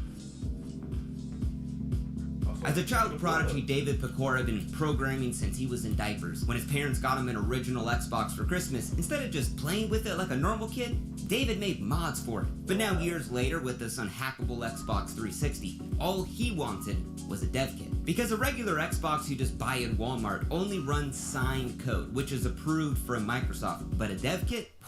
That runs unsigned code, which could be anything David wanted. So when Rowdy hit him up with the dev kit for sale, David took all of the savings from his grandma's birthday checks and he got modding his favorite game, Halo 3. Now through the months as the mod got better, he shared his unpolished Halo mods on HaloMods.com and people were blown away. Because this meant David had gotten a development kit, which was impossible to get. And of course they asked him where did he get it from and how was he doing this? But David was not going to tell him. Quote, "You cannot do it. You won't know how. No one will tell you how. And even with a dev kit, you won't be able to mod. You want a dev kit? Good luck finding one." But Anthony Clark, an 18-year-old gifted programmer, knew David was kind of full of it. I mean, the kid obviously knew where to get a dev kit, so he hits him up with a little deal. Anthony would help polish his Halo 3 mod in exchange for the number of the guy who sold him that dev kit. So it's a deal. The two agree, they get working on the mod, and slowly they become friends, talking about girls in school and programming in their Halo 3 mod. That's when David found something on his dev kit that he'd only dreamed of ever finding. PartnerNet. It's where developers test their unreleased games on Xbox Live, meaning there were dozens of unreleased games that they could just play months before anyone else. I mean, for a true gamer, that's the dream. But PartnerNet isn't open to the world. It's only for licensed developers with the dev kit, and in this case, Anthony and David. To them, it felt like a secret club that they were in. But when developers noticed their unreleased games being played online, they decided to leave the two a little message the next time they logged on. Winners don't break into PartnerNet. But to Anthony and David, this wasn't a big deal. They were simply just curious about these upcoming games. It was all in the name of fun, right? But outside of stealing games off PartnerNet, the Halo community was amazed with how far their mod had come, although bummed that no one could even use it because, again, no one had a dev kit. But that would all change in 2009. In a presentation that rocked Microsoft, two hackers revealed that the Xbox 360 security had finally been broken, the JTAG exploit. With any simple modification, a regular Xbox 360 can have the abilities of a dev kit to run unsigned code. Or in other words, mods and piracy for everyone. Within days, thousands of people start JTAGing their Xboxes and Microsoft was just freaking out. Because for Anthony and David, potentially now, anyone could use their mods like Infinite Ammo and Super Jump to cheat online. And people pay good money to cheat online. So in a genius move, they sell access to their mod for $100 an hour. And kids line up with Daddy's Amex ready to max it out. The two start raking in about $8,000 a day, all via PayPal. Remember, these are kids making this kind of money. But for David, making this fast cash just didn't do much to him. According to him, money was just never the motivation. Rather, he craved that high of stealing those unreleased games. It was a feeling that he just couldn't even put a price on. But now everything had been stolen off of the PartnerNet, so to get his hands on even more, David invited more hackers into the group now, the Xbox Underground. At PAX 2010, developers were showing off all of their upcoming games, but just in May, a member of the Underground was on a mission. You see, his Xbox account had been permabanned. He had emailed and called, but with no response back. And without his gamer tag, Justin was a nobody. So, with nothing left to lose, he was going to ask the director of Xbox Live to unban him in person. And we have it on video. I actually came to PAX primarily for this panel. Can you unban my gamer tag, please? I played Forza 3 early. I'm sorry, you should have done it. However, again, but I won't make help. There are some punishments for which there's sort of no recourse. Yeah, the plan fails. But Justin wasn't just gonna walk away empty-handed from PAX. The next day at the convention, Justin was stalking the Atomic Games booth. He had saw the golden shrine on the pedestal. A 360 dev kit loaded with their unreleased game. It was a beaut. Atomic had spent over $6 million developing it. And Justin? He was just gonna take it. As they turn around, Justin opens up his laptop, plugs it into the dev kit. But then security starts to walk by, and Justin bolts off. And of course, they chase right after him. But being a true Xbox gamer, he runs out of breath and they tackle him down. So now with tears in his eyes, he told security it was all a big misunderstanding. It was his Wi-Fi not working and he was connecting to the dev kit to get on the internet. But yeah, the stolen source code was on his laptop. Justin was... Because Atomic Games works with the FBI. So now this whole matter, yeah, it'd become a national security issue. Within an hour, they raid his home, confiscate all of his Xboxes, and charge a kid with receiving stolen trade secrets. But then the rumors come out that when Justin was arrested, he was begging the cops that if he was let go, well, he could name hackers higher up than him who stole way more than just one little game. But yeah, the judge didn't really care. Justin would get the death sentence. For a gamer. He got a court order that he was banned from playing his Xbox for 18 months. And now David knew if he was going to get his hands on more pre-release games, he needed to be a lot quiet. How do they track you if you play your Xbox? Everything's being tracked. Quieter about it. This Yeah, game, you telling me. you're not ready.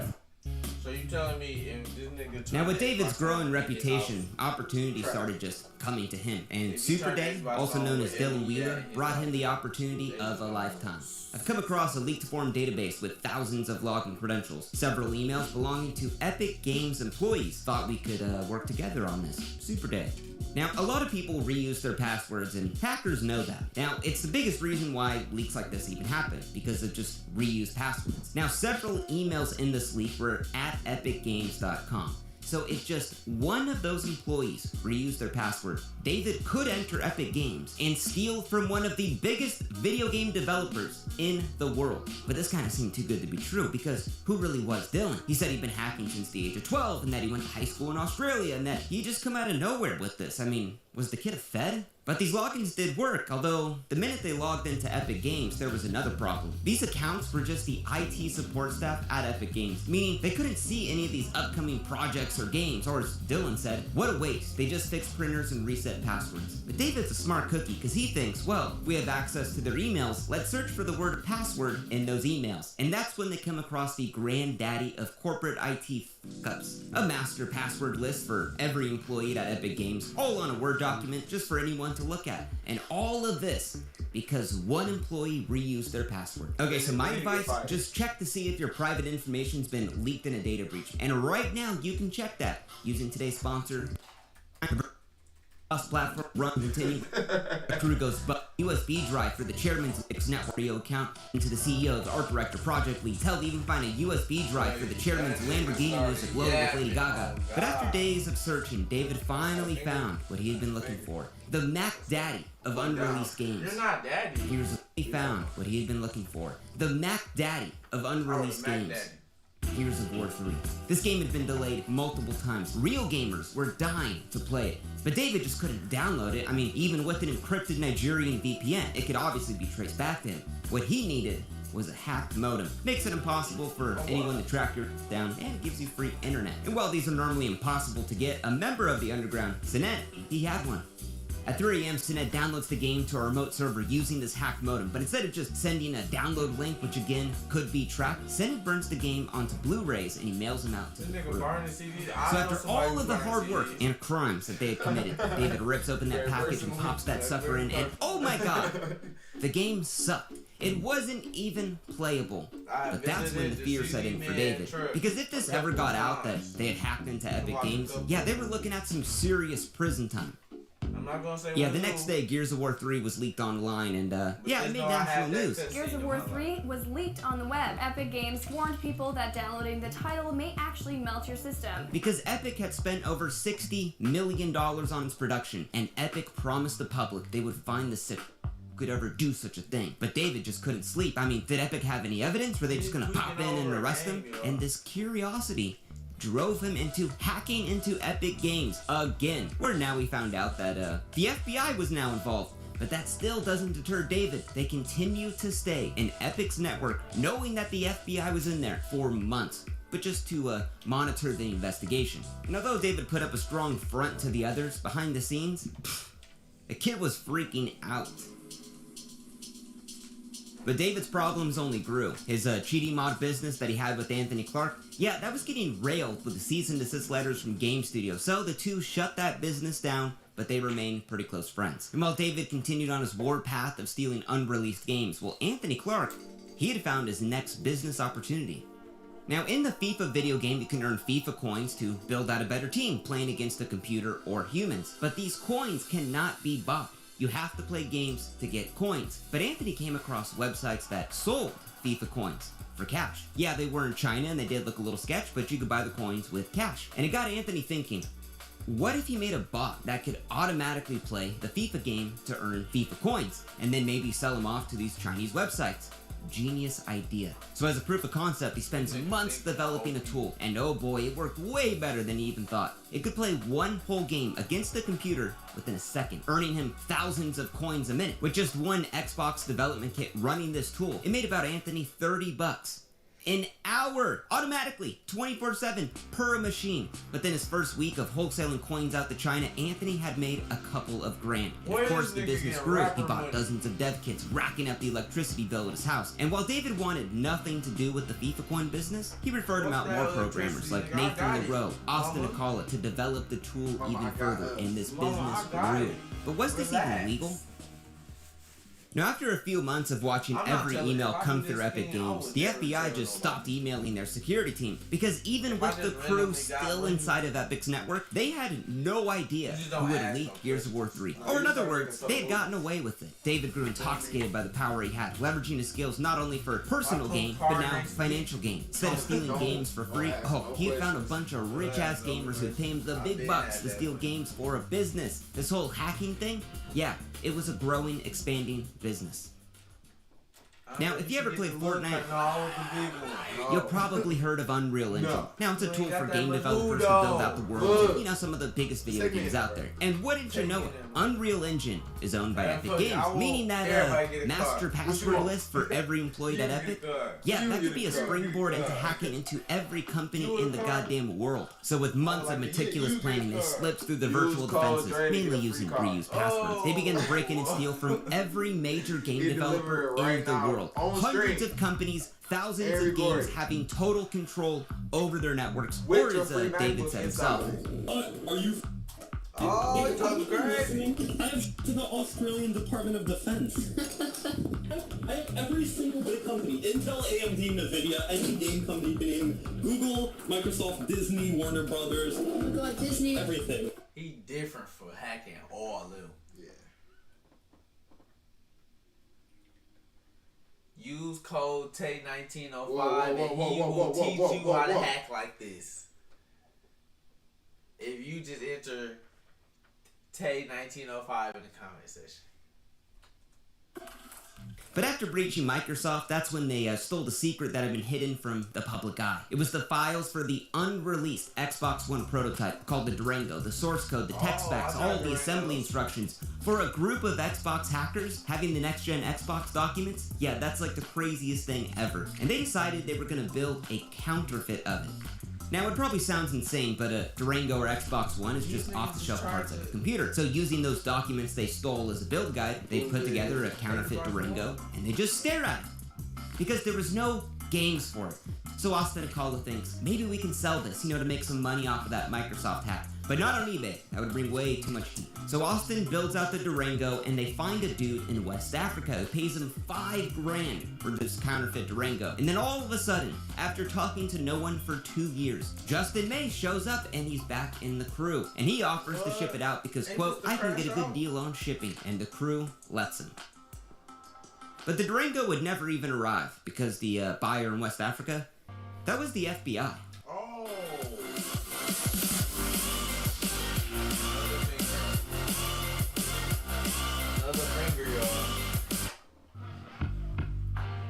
Now, Dylan Wheeler was the kid who just always had to be right. And now with the secret knowledge of the Xbox One, he argued all day in the forums about what it would be and what it looked like, but no one believed him. And this pissed off Dylan Wheeler so much. So he ends up leaking all of the stolen documents from Microsoft, and hell, even puts his Twitter handle in it. What is that? What am I looking at? What? What am I looking at? What?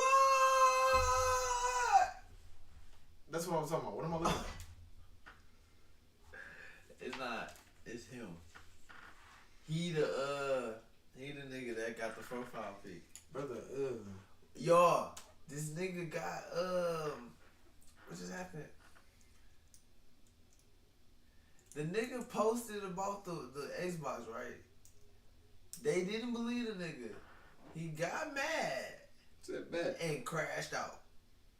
Said, fuck it. Y'all gonna know. Y'all gonna believe me. That'll show him, he thinks. But then behind everyone's backs, that's still not enough. He puts the Durango on eBay. And of course the news picks it up. They got a Durango on eBay. They got the documents all leaked. It's one of Microsoft's biggest leaks in years. And although the crew was freaking out over this attention, Dylan just loved it. He was doing interviews as the Xbox leak kid. What was the whole purpose of you leaking out information about Durango? To Microsoft, it was a purpose of this is what can happen if you don't fix these problems. This wasn't malicious. But it's still not enough. Dylan wants games for his Durango, so he starts hacking into more video game companies by himself to find more upcoming games. But he finds something even better. Zombie Studios has a direct VPN connection to the US military. Maybe they were making a game, he thought. So he gets in the network and instead of some stupid Xbox game, he finds something even crazier. The training simulator for the AH-64D Apache helicopter. And he thinks, maybe I could sell it to the Arabs. So he commits Yeah. He the top out. Dre top out.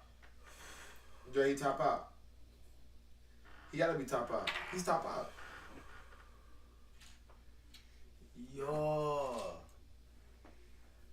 He just keep getting.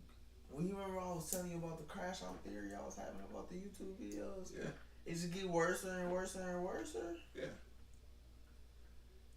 He just keep getting worse and worse and worse. He's top out. First he leaked the codes. Got mad that they wouldn't believe him. Leaked the codes. Crash out #1. And then like, fuck it. I leaked the codes by hacking into Microsoft. I feel like hacking into everybody else. Found helicopter codes. Now this nigga trying to sell them to the Arabs. Now he trying to espionage and steals 500,000 lines of code, and he just could not wait to tell David. I mean, that's the ultimate unreleased game, right? Oh, but David was livid, stating, how the are we even supposed to play this? You're an idiot. The Arabs already have Apache helicopters, so why the would they need a simulator? Get the hell out of here, man. You're done.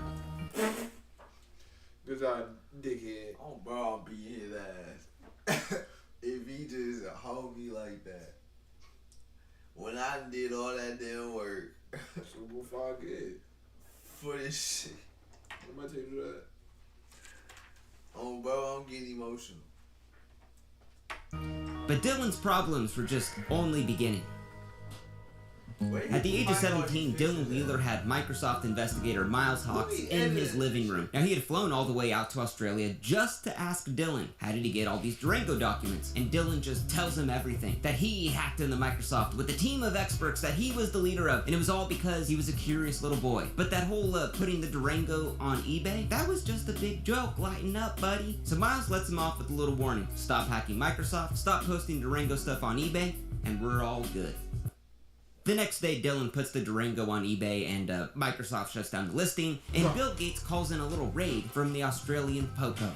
They bust in through his house and oh boy, they find evidence of hacking into the US military, hundreds of game developers, and that he had hosted servers with child content on it. Whoa! Which that detail gets left out a lot. He need to go to jail for life. Whoa! That I'm trying to tell you, it crash out more and more. He gotta go for life. So now Dylan's facing 22 felony charges, awaiting trial, out on bail. But it even gets dumber. He does an interview with Kotaku magazine where he just tells the world that he had hacked into every game developer. But it wasn't just to make money. No.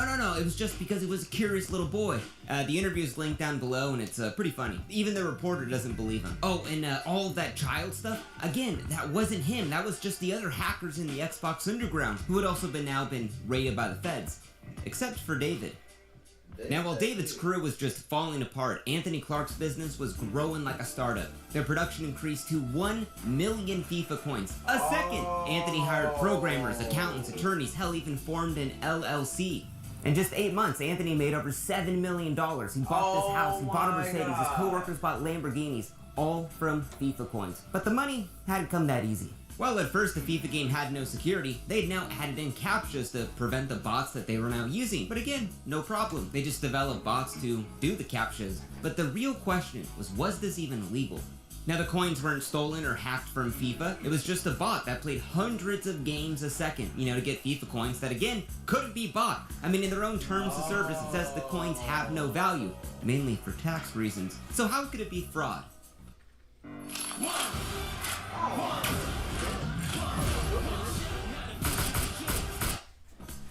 Now, months after the raid of others in the crew, David received a message from Armand the Cyber with an opportunity.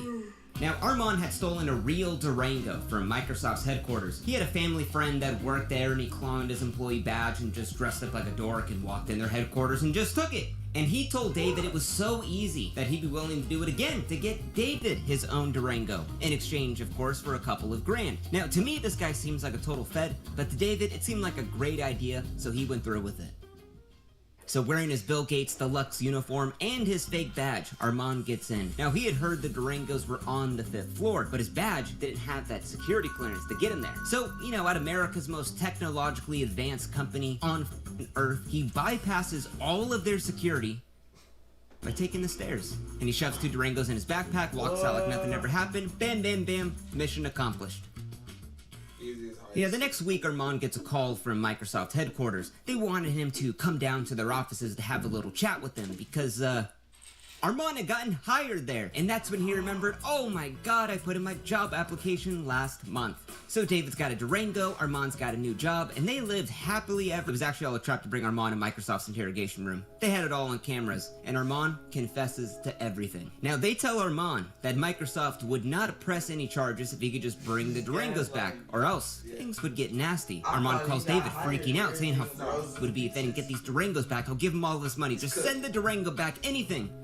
But David just stops picking up his calls because this was Armand's problem, not his.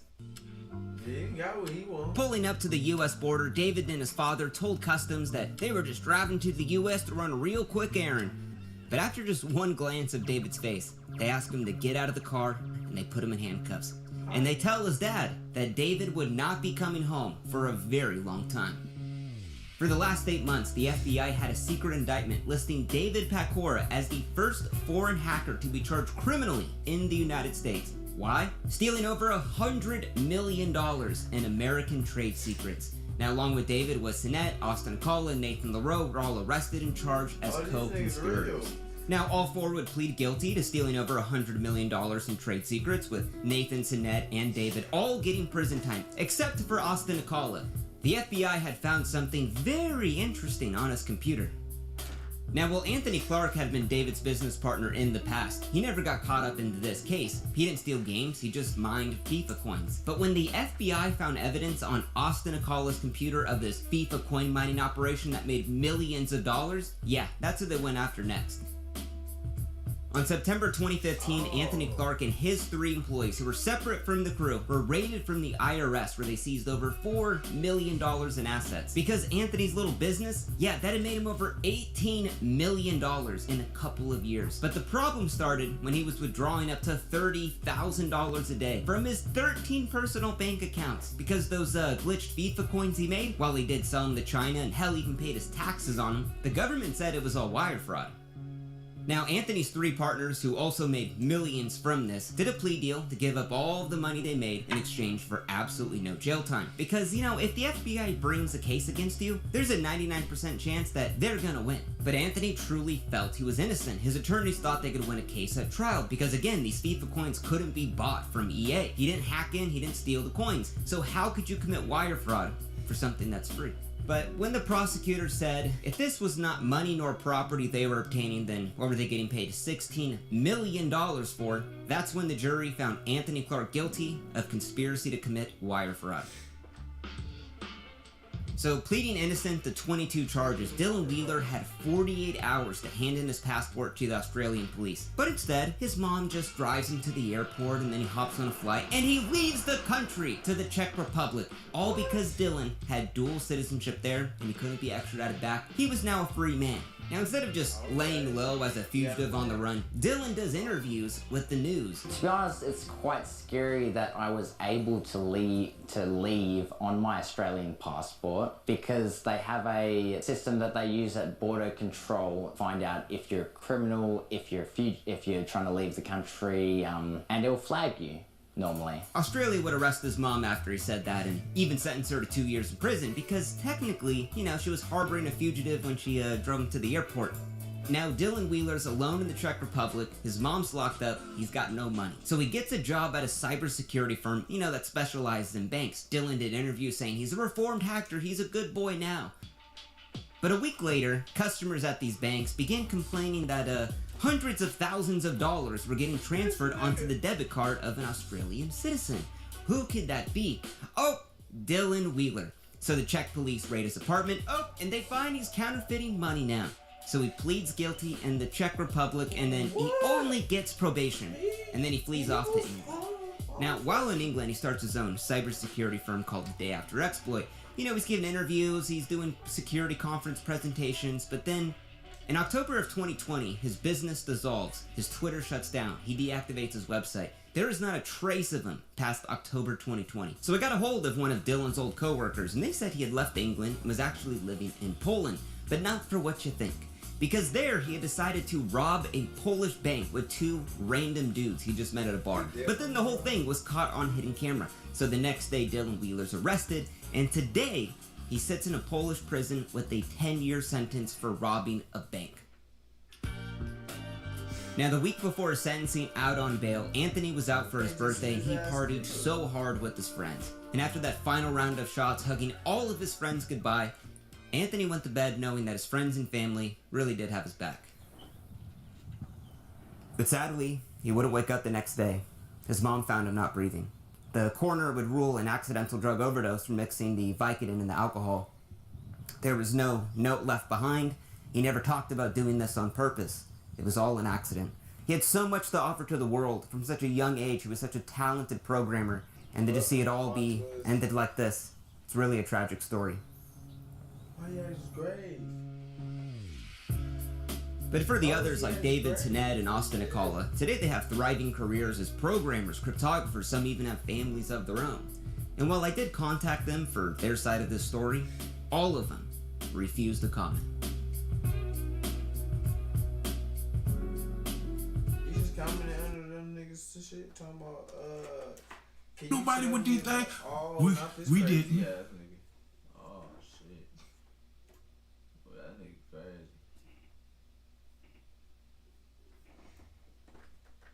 Y'all, it's some crazy shit out in the world, y'all. It's some different shit out in the world.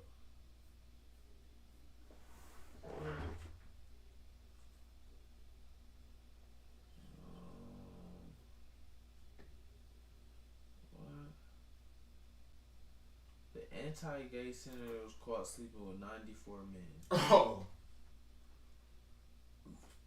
How Asian lady eats dog? She wouldn't. Hold on, this nigga named the Acid King. That's tough. That's tough. Supercharge your business with the all-new Shopify point of sale, the all-in-one POS solution. I don't think that you can do. And you don't even bring a big way like in a church. See me tell what you want, you won't get. What?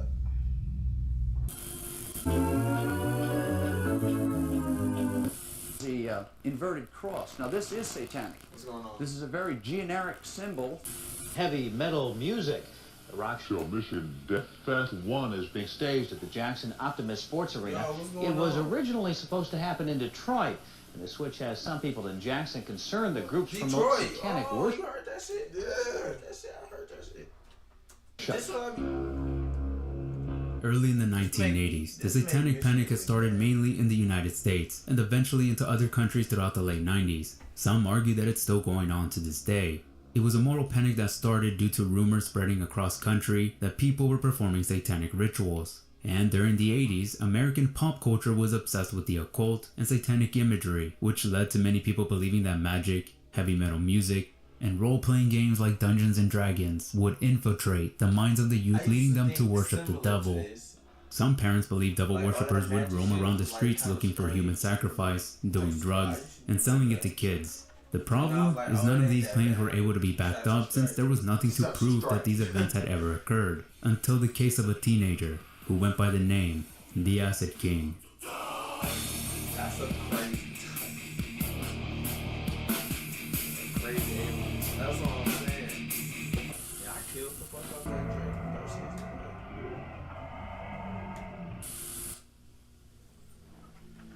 And we can't show that because it's holding the different. In the quiet suburbs of New York's Northport community on Long Island, Ricky Castle was born. Don't worry about that shit. He was named after his father, Richard Dick Castle, who was a well-respected history teacher and football coach at Cold Spring Harbor High School. His mother, Lynn Castle, was a teacher as well. To avoid any confusion, I will be referring to Ricky's father by his middle name.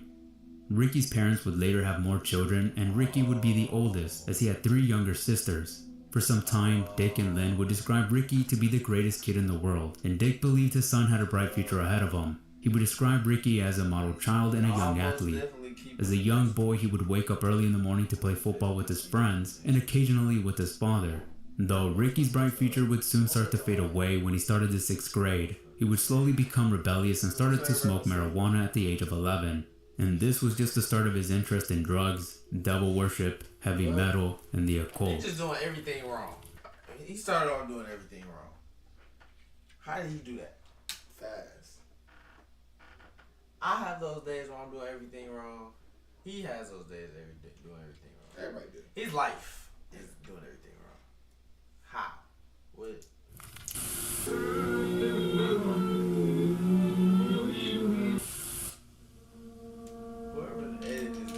When Ricky was 13, he befriended a boy by the name of Jimmy Troiano in the 7th grade. The two met at school during football practice. Jimmy was someone who was a promising athlete as well, but was also rebellious just like Ricky. You see, Jimmy had been in juvenile hall before for almost a year and already had experience with using and selling acid. The two hang out quite often, experimenting drugs together. It started out with smoking marijuana to later graduating to stronger drugs like mescaline, LSD, and PCP. Eventually the two would begin skipping class and football practice to meet up and do drugs. A classmate of Ricky's remembers him walking into art class and began drawing a dragon where he kept mentioning that the dragon was moving. Though this would just be the beginning. As his use of drugs increased, so did his anger problems. And during a football game, Ricky was ejected for an illegal hit he did on the opposing quarterback, and Ricky's father was angry. Now I mentioned Ricky would play football as a kid, but Jimmy stated that Ricky hated football. He says it's because Ricky never liked the sport at all and always made comments saying, "I hate this sport, I hate this game." Jimmy also added that Ricky only played football because his father would force him to. Over the years, the two would continue to use drugs and get high together. Ricky eventually stopped caring about school and football and would ultimately drop out of high school when he turned 16. Ricky became well known for not only his use of hallucinogenic drugs, but selling them as well. Because of his reputation, the younger teens had looked up to him because he was always in possession of acid, and depending on his mood, he would allow these young teens to take a hit of his drugs for free. This is when he would begin to call himself the Acid King, and would start obsessing over the idea of devil worship and the occult. His former classmates have stated that Ricky would hang out a lot at cemeteries where he would smoke 10 bags of PCP so that he can get in touch with the devil himself and chant, "Satan, Satan, Satan." That's a crash, yo. According to someone, they stated the following: Ricky was of the devil. When he was on acid, he'd go back into the dark woods, up in Estequia, and he would talk to the devil. He said the devil came in the form of a tree, which sprouted out of the ground and glowed. And when he tried questioning Ricky about it, Ricky simply responded that he didn't like talking about it as people thought he was nuts. Ricky would show up at a library, picking up books on Satanism, wanting to learn more on the subject. Jimmy had said there were occasions where he'd be walking down the street and hear Ricky yelling out "Hell Satan" when walking by certain places. His obsession with Satanism didn't come from reading books like the Satanic Bible, which he had expressed interest in, or people who claimed to be Satanists. Instead, it came from his love of rock and roll and heavy metal music. A former classmate had mentioned that he would begin to notice a change in Ricky's appearance, from having short hair and always smiling to having long hair and always wearing concert t-shirts. One of the popular spots Ricky and his friends would hang out a lot was the gazebo in the park down by the waterfront. Ricky's behavior would get worse and there was no sign of him getting any better. It was unbearable to his parents. Ricky's father had made a statement about his son's behavior saying, he became insubordinate to his teachers, then joined in a house burglary and began to get in trouble with the police. Ricky had told his father, I enjoy the fantasy world of drugs. You can't stop me. I love drugs. He would scare his parents when they found out that he would write songs about Satan and would openly talk about his drug deals. He'll say things like, Mom, I'm going down to get a few hits of meth. I'll be back for dinner.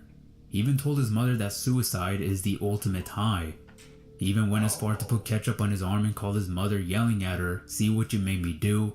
And as her mother runs to check on Ricky, he would laugh when she sighs in relief when she realizes that it's not blood. They would often kick him out of the house whenever they were fed up with their son's behavior. Ricky would then occasionally live on the streets, cars, local woods, garages, backyards, and houses of friends.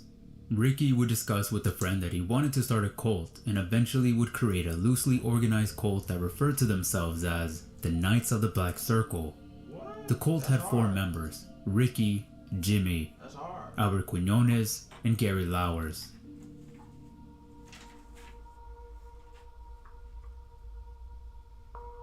A local by the name of Dan Carson stated, they used to take animals down here and cut them up, burn them, and stuff like that. He goes on to say that he believes that Ricky was the biggest influence in the group.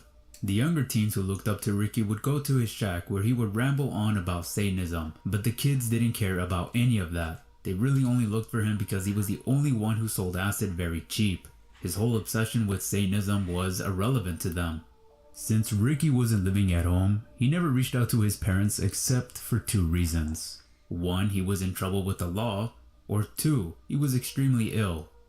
In the late fall of 1983, when Ricky was 16, he got arrested for digging into a colonial-era grave to steal a skull to be used in some sort of ritual. He was held in jail for a day or 2 and was then released. He wouldn't be charged until the following year in April. And at this time, Jimmy was arrested for burglary and was sentenced to 8 months. Ricky's parents had tried to help him and sent their son to a drug rehab program at South Oaks Hospital, but to no avail. According to a local, he had talked to Ricky shortly after being released from the hospital. He says that Ricky got out by bullshitting the doctors. When he went in, they believed he worshipped Satan and shit. And he told doctors that he was fine, that he was gonna go back to school and doesn't believe in Satan anymore. And he bullshit the doctors so much they finally believed him and they let him go. Another local has said that he ran away from the hospital. When she saw him at the train station, she noticed Ricky's hair was now red to avoid being found. She asked Ricky, "What's going on?" And he goes, "No way are they going to lock me up. I'm not crazy." I was like, "I never said you were crazy, but maybe you need help with drugs." He said, "I do not." And then he started yelling, coming closer. I talked my way out of it. I think Ricky stopped living in 8th grade. In April of 1984, Ricky had a court hearing, so he would go back to his home where he would shower. His father wasn't thrilled seeing his son there, but he was nice enough to still drive Ricky to court. After the hearing, Ricky was dropped off near a convenience store where he would ask his father for some money. His father declined and Ricky would kick his car, leaving a dent on the passenger side door. And this is when Dick had disowned his son and banned Ricky from his home. He told Ricky to never come back nor to ever contact him or his family. With this, Ricky's use of drugs would only further increase. You know, we're better. If you're watching this, then I'm already dead. Best friends. Okay, best friends. I was always there for him. Always back. Oh, this is the 18-4. I'm in 19. Ricky, Gary, and several other friends of theirs attended a party in the woods late at night. Ricky, being the Acid King, had brought PCP with them. As the party went on, Ricky would eventually pass out from getting extremely high. As Ricky was passed out, his friend Gary wanted more PCP. So as Ricky was still unconscious, Gary stole 10 packets of PCP out of Ricky's pockets. When everyone woke up the next morning, someone informed Ricky that they saw Gary stealing the rest of his PCP while he was asleep. Ricky became furious and confronted Gary, demanding he either gives his drugs back or pays them back. Gary refused that he had stolen any drugs from Ricky, but Ricky didn't believe him, so he had beaten him to a pulp. Gary would give Ricky back 5 packets of PCP. Since Gary only returned 5 out of the 10 he stole, this meant he owed Ricky $50, and Gary promised he would borrow the money he owed from his parents to pay him back. But Gary wouldn't keep his promise, and Ricky wasn't going to let this go. For the next few days, Ricky would continue to beat up Gary. The problem was that Ricky didn't even care about getting his money or drugs back. To him, this was all just to prove a point. Locals have said that Gary was afraid of Ricky and always seemed getting chewed up and constantly getting his ass kicked. In one instance, someone saw Gary come out from behind a church. His jacket was ripped, cuts on one side of his face with blood dripping down. Another stated that she fixed his wounds up one time, his black eye and bloody nose. And Gary would tell her that Ricky was an asshole and that he bought a knife to protect himself because Ricky had told Gary that next time he was going to do more and it won't just be a black eye. A month later, Ricky was starting to get sick as he had pneumonia, so he went back to the home of his parents and asked for help. Despite what his father said of never coming back, Ricky's parents couldn't resist seeing their child in pain, so Ricky was sent to the Long Island Jewish Hospital. While Ricky remained in there, his parents wanted to have him institutionalized. They explained to the doctors about the grave digging incident, his daily use of PCP and other hallucinogens, suicide attempts/jokes, and his threatening behaviors. But the psychiatrist didn't believe there was anything wrong with him. They said Ricky was antisocial, but was neither psychotic nor dangerous, so they let him go. Now that Ricky was back out again, he was still not done with Gary. I love you. You love me? On June 19, Jimmy was released from jail after serving 8 months. He met up with Ricky and Albert. The three were planning to go to the Aztecia Wood to get high, but what confused both Jimmy and Albert was when Ricky decided to invite Gary along. They believed maybe Ricky had finally let go of the whole drug incident. The four headed their way deep into the secluded woods at 8 p.m. They made a fire, and according to Jimmy, they took somewhere between 30 to 40 hits of PCP and LSD altogether. Now, these four have hung out in the woods at night before, but this night though was a bit different than the others. Reason was there were 3 crows that would circle around right above the teenagers' campfire. Ricky noticed this, and keep this in mind as it will be important later on. As the night went on, the fire would slowly die out, so Ricky would suggest using Gary's jacket as a kindling. Gary would refuse to throw his entire jacket into the fire, but agreed to cut off and use his sleeves, and later his socks. As the fire started to die out again, Ricky suggests to cut Gary's hair to keep the fire alive. Gary would refuse, but Ricky didn't listen. He didn't want to hear a no from Gary, so Ricky got up and Jimmy held Gary down. Ricky cut out clumps of Gary's hair using the pocket knife he carried. Once cutting it, he threw it onto the fire and Gary said, "I'm getting bad vibes that you want to hurt me." Ricky replied, "Hurt you? I don't want to hurt you. I want to kill you." Ricky immediately pounced on Gary and bit him on the neck, then proceeded to stab him somewhere between 17 to 36 times. During the stabbing, Ricky had shouted to Gary, "Say you love Satan," and Gary wouldn't comply to his request. Instead, he would shout back, "I love my mother." Each stab, Ricky would tell him to say it, but Gary never does. Once Gary was dead, Ricky would gouge out his eyes. Some people believe Ricky had gouged his eyes as some sort of satanic ritual, and Ricky had said that the crow is above cod. He believed Satan manifested as a crow, and the call was a sign that the devil was pleased of his doing. And where was Jimmy and Albert during all of this? Well, we don't really know. You'll see why.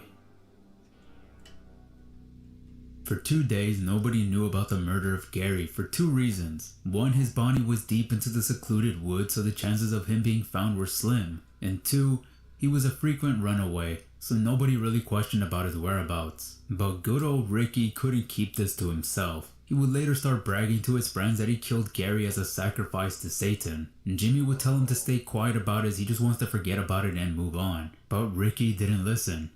According to a local by the name of Rich, he says he saw Ricky one night, and Ricky told him that he killed Gary, but Rich didn't believe him. The next night, Rich decides to see the supposed dead body because he thought Ricky was bullshitting as usual. As they head into the woods, he tells Ricky, "Rick, what the hell did you kill? A fucking cat?" And then Ricky points and says, "There it is." Rich finally saw Gary's lifeless body covered with a thick pile of maggots and leaves on top. Rich turned around and quickly ran off. He says Ricky seemed calm about the whole thing. As he meets with him back at the park, Ricky tells him, "See, I told you."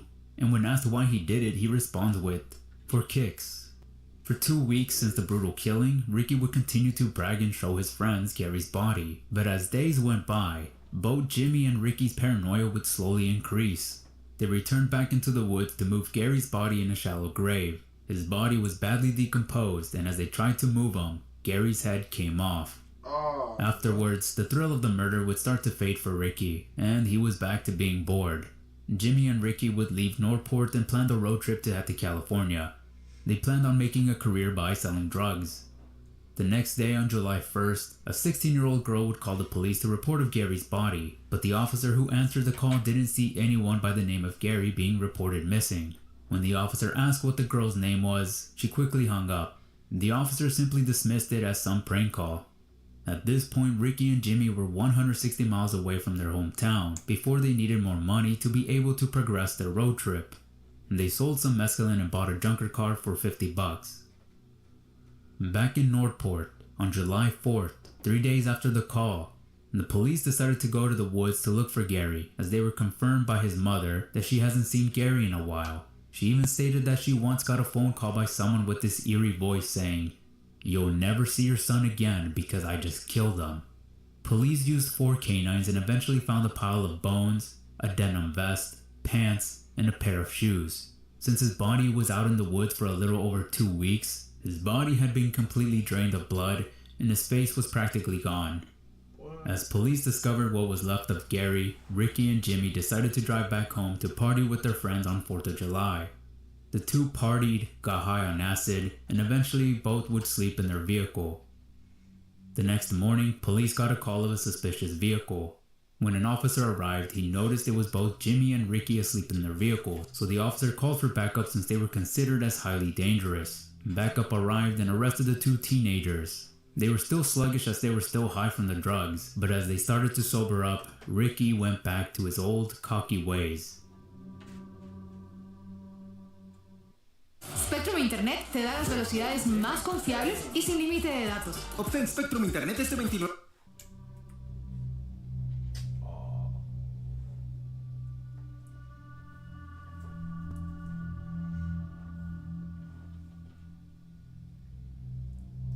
Ricky first told police that he didn't know anything about the killing and that he hasn't seen Gary in some time. But later, Ricky would confess to the murder, and the chief who interviewed him said he sounded so proud of what he had done, stating he got what he deserved. Ricky would sign a confess statement that he did the killing and Jimmy played no role into the murder. At least, that's what he told Jimmy, because in reality, Ricky was lying. He actually told police this: "I was holding him on the ground and Jimmy kicked him in the ribs. I looked up at Jimmy and Jimmy indicated to cut his throat. I then took out my knife and stabbed Gary. The knife went all the way in. Somehow, he got away and ran through the woods. I caught him and brought him back to where the fire was. I dropped my knife when I chased him, and Jimmy Troiano found it and gave me the knife and I stabbed Gary in the back a whole bunch of times. Me and Troiano dragged Gary back in the woods. We started covering him with leaves and he sat up. I bugged out, started to stab him in the face. I didn't count how many times. I'm not really sure. I don't know what I said, but I said a whole bunch of satanic things." Now this story went everywhere, and as you can imagine, the public were frightened, especially because of this murder linking to Satanism. But police didn't call this case satanic, but rather a drug-related murder. Ricky had seen himself on the news that night and everyone in jail knew what Ricky was in there for. Jimmy says Ricky was starting to feel scared because he didn't know what the inmates might feel about him killing in the name of Satan. Gary's dad talked to the news wanting to distance his son from Satanism. My son was not involved in any drugs, and he was fearful of this kid, Ricky Castle, because he had been acquainted with him, maybe at a previous occasion. from school and apparently also after school. So he was fearful of him, and it is my belief that he was abducted, that they were just waiting for him. They saw my son as their victim that they needed, and abducted him somehow or other. As the night went on, Ricky started to feel pressured, and within less than 48 hours, Ricky grabbed his bedsheet and hung himself, leaving his friend Jimmy all by himself. This now meant that Ricky's statement was useless and inadmissible. Albert had agreed to testify against Jimmy in return for immunity. Jimmy had signed 2 confessions that he later recanted. People thought this would be an open and shut case, but there was just one big problem. Eyes were cut out in what county police say was a satanic ritual about a devil-worshipping cult. Jimmy's attorney, Eric Nyberg, talked to Jimmy asking his version of what had happened. He told Eric a strong, convincing story. They arranged another meeting and asked Jimmy again his version of the story. Again, Eric says it was a strong, believable story. And the problem? It was different than the first one, and he did it again a third time. So Eric decided to take him back to the scene of the crime, and again, a different yet very believable story. Eric calls him out on it and asks why is he constantly changing his story. Jimmy replied, "Mr. Nyberg, when the trees are melting and the stars are racing across the sky, it's hard to remember what happened." This is when Eric had a plan and knew how to win this case. The trial would begin a year later. In court, prosecutors brought Albert on stand and made him tell his side of the story. Albert's version was that Jimmy was the one who held Gary down while Ricky repeatedly stabbed him, and this was supported by medical examiners. Something like 22 stabbing or cutting type wounds going up and down the back. The skull injuries were in the facial area.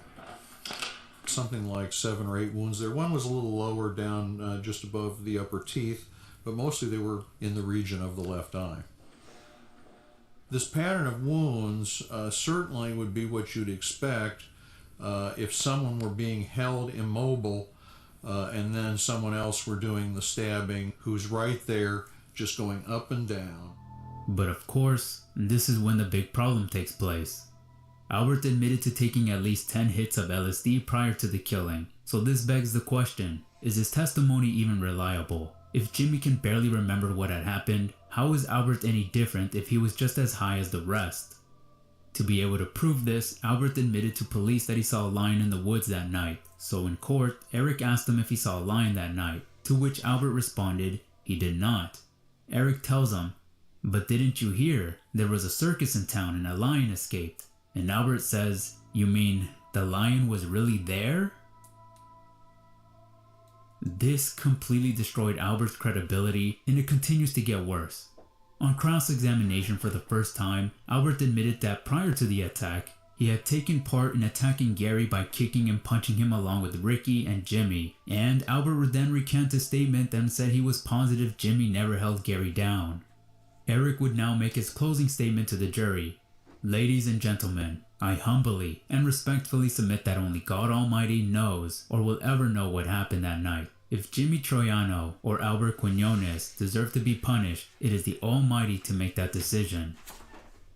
3 days later, the jury returned with a verdict. Jimmy Troiano was found not guilty for second-degree murder. Port Long Island say death threats have forced them to post guards at the homes of 5 community residents. And the grand jury continues. I chose St. George's University School of Medicine because at the time that I wanted to go into medicine.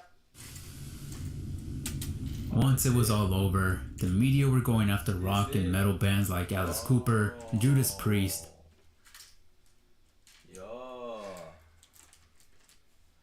We missed in hella pieces, but he made it work.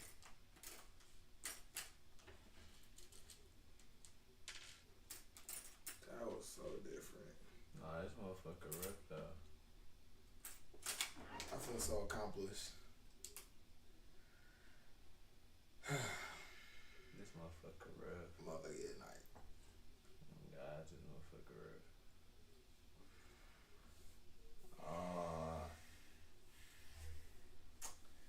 So y'all, thank y'all for coming out to the stream. Whenever we feel like doing it. It's Saturday night. God damn. I'm done. We gotta get out of here. What? This fucking took forever. Man, It was really a total of 4.5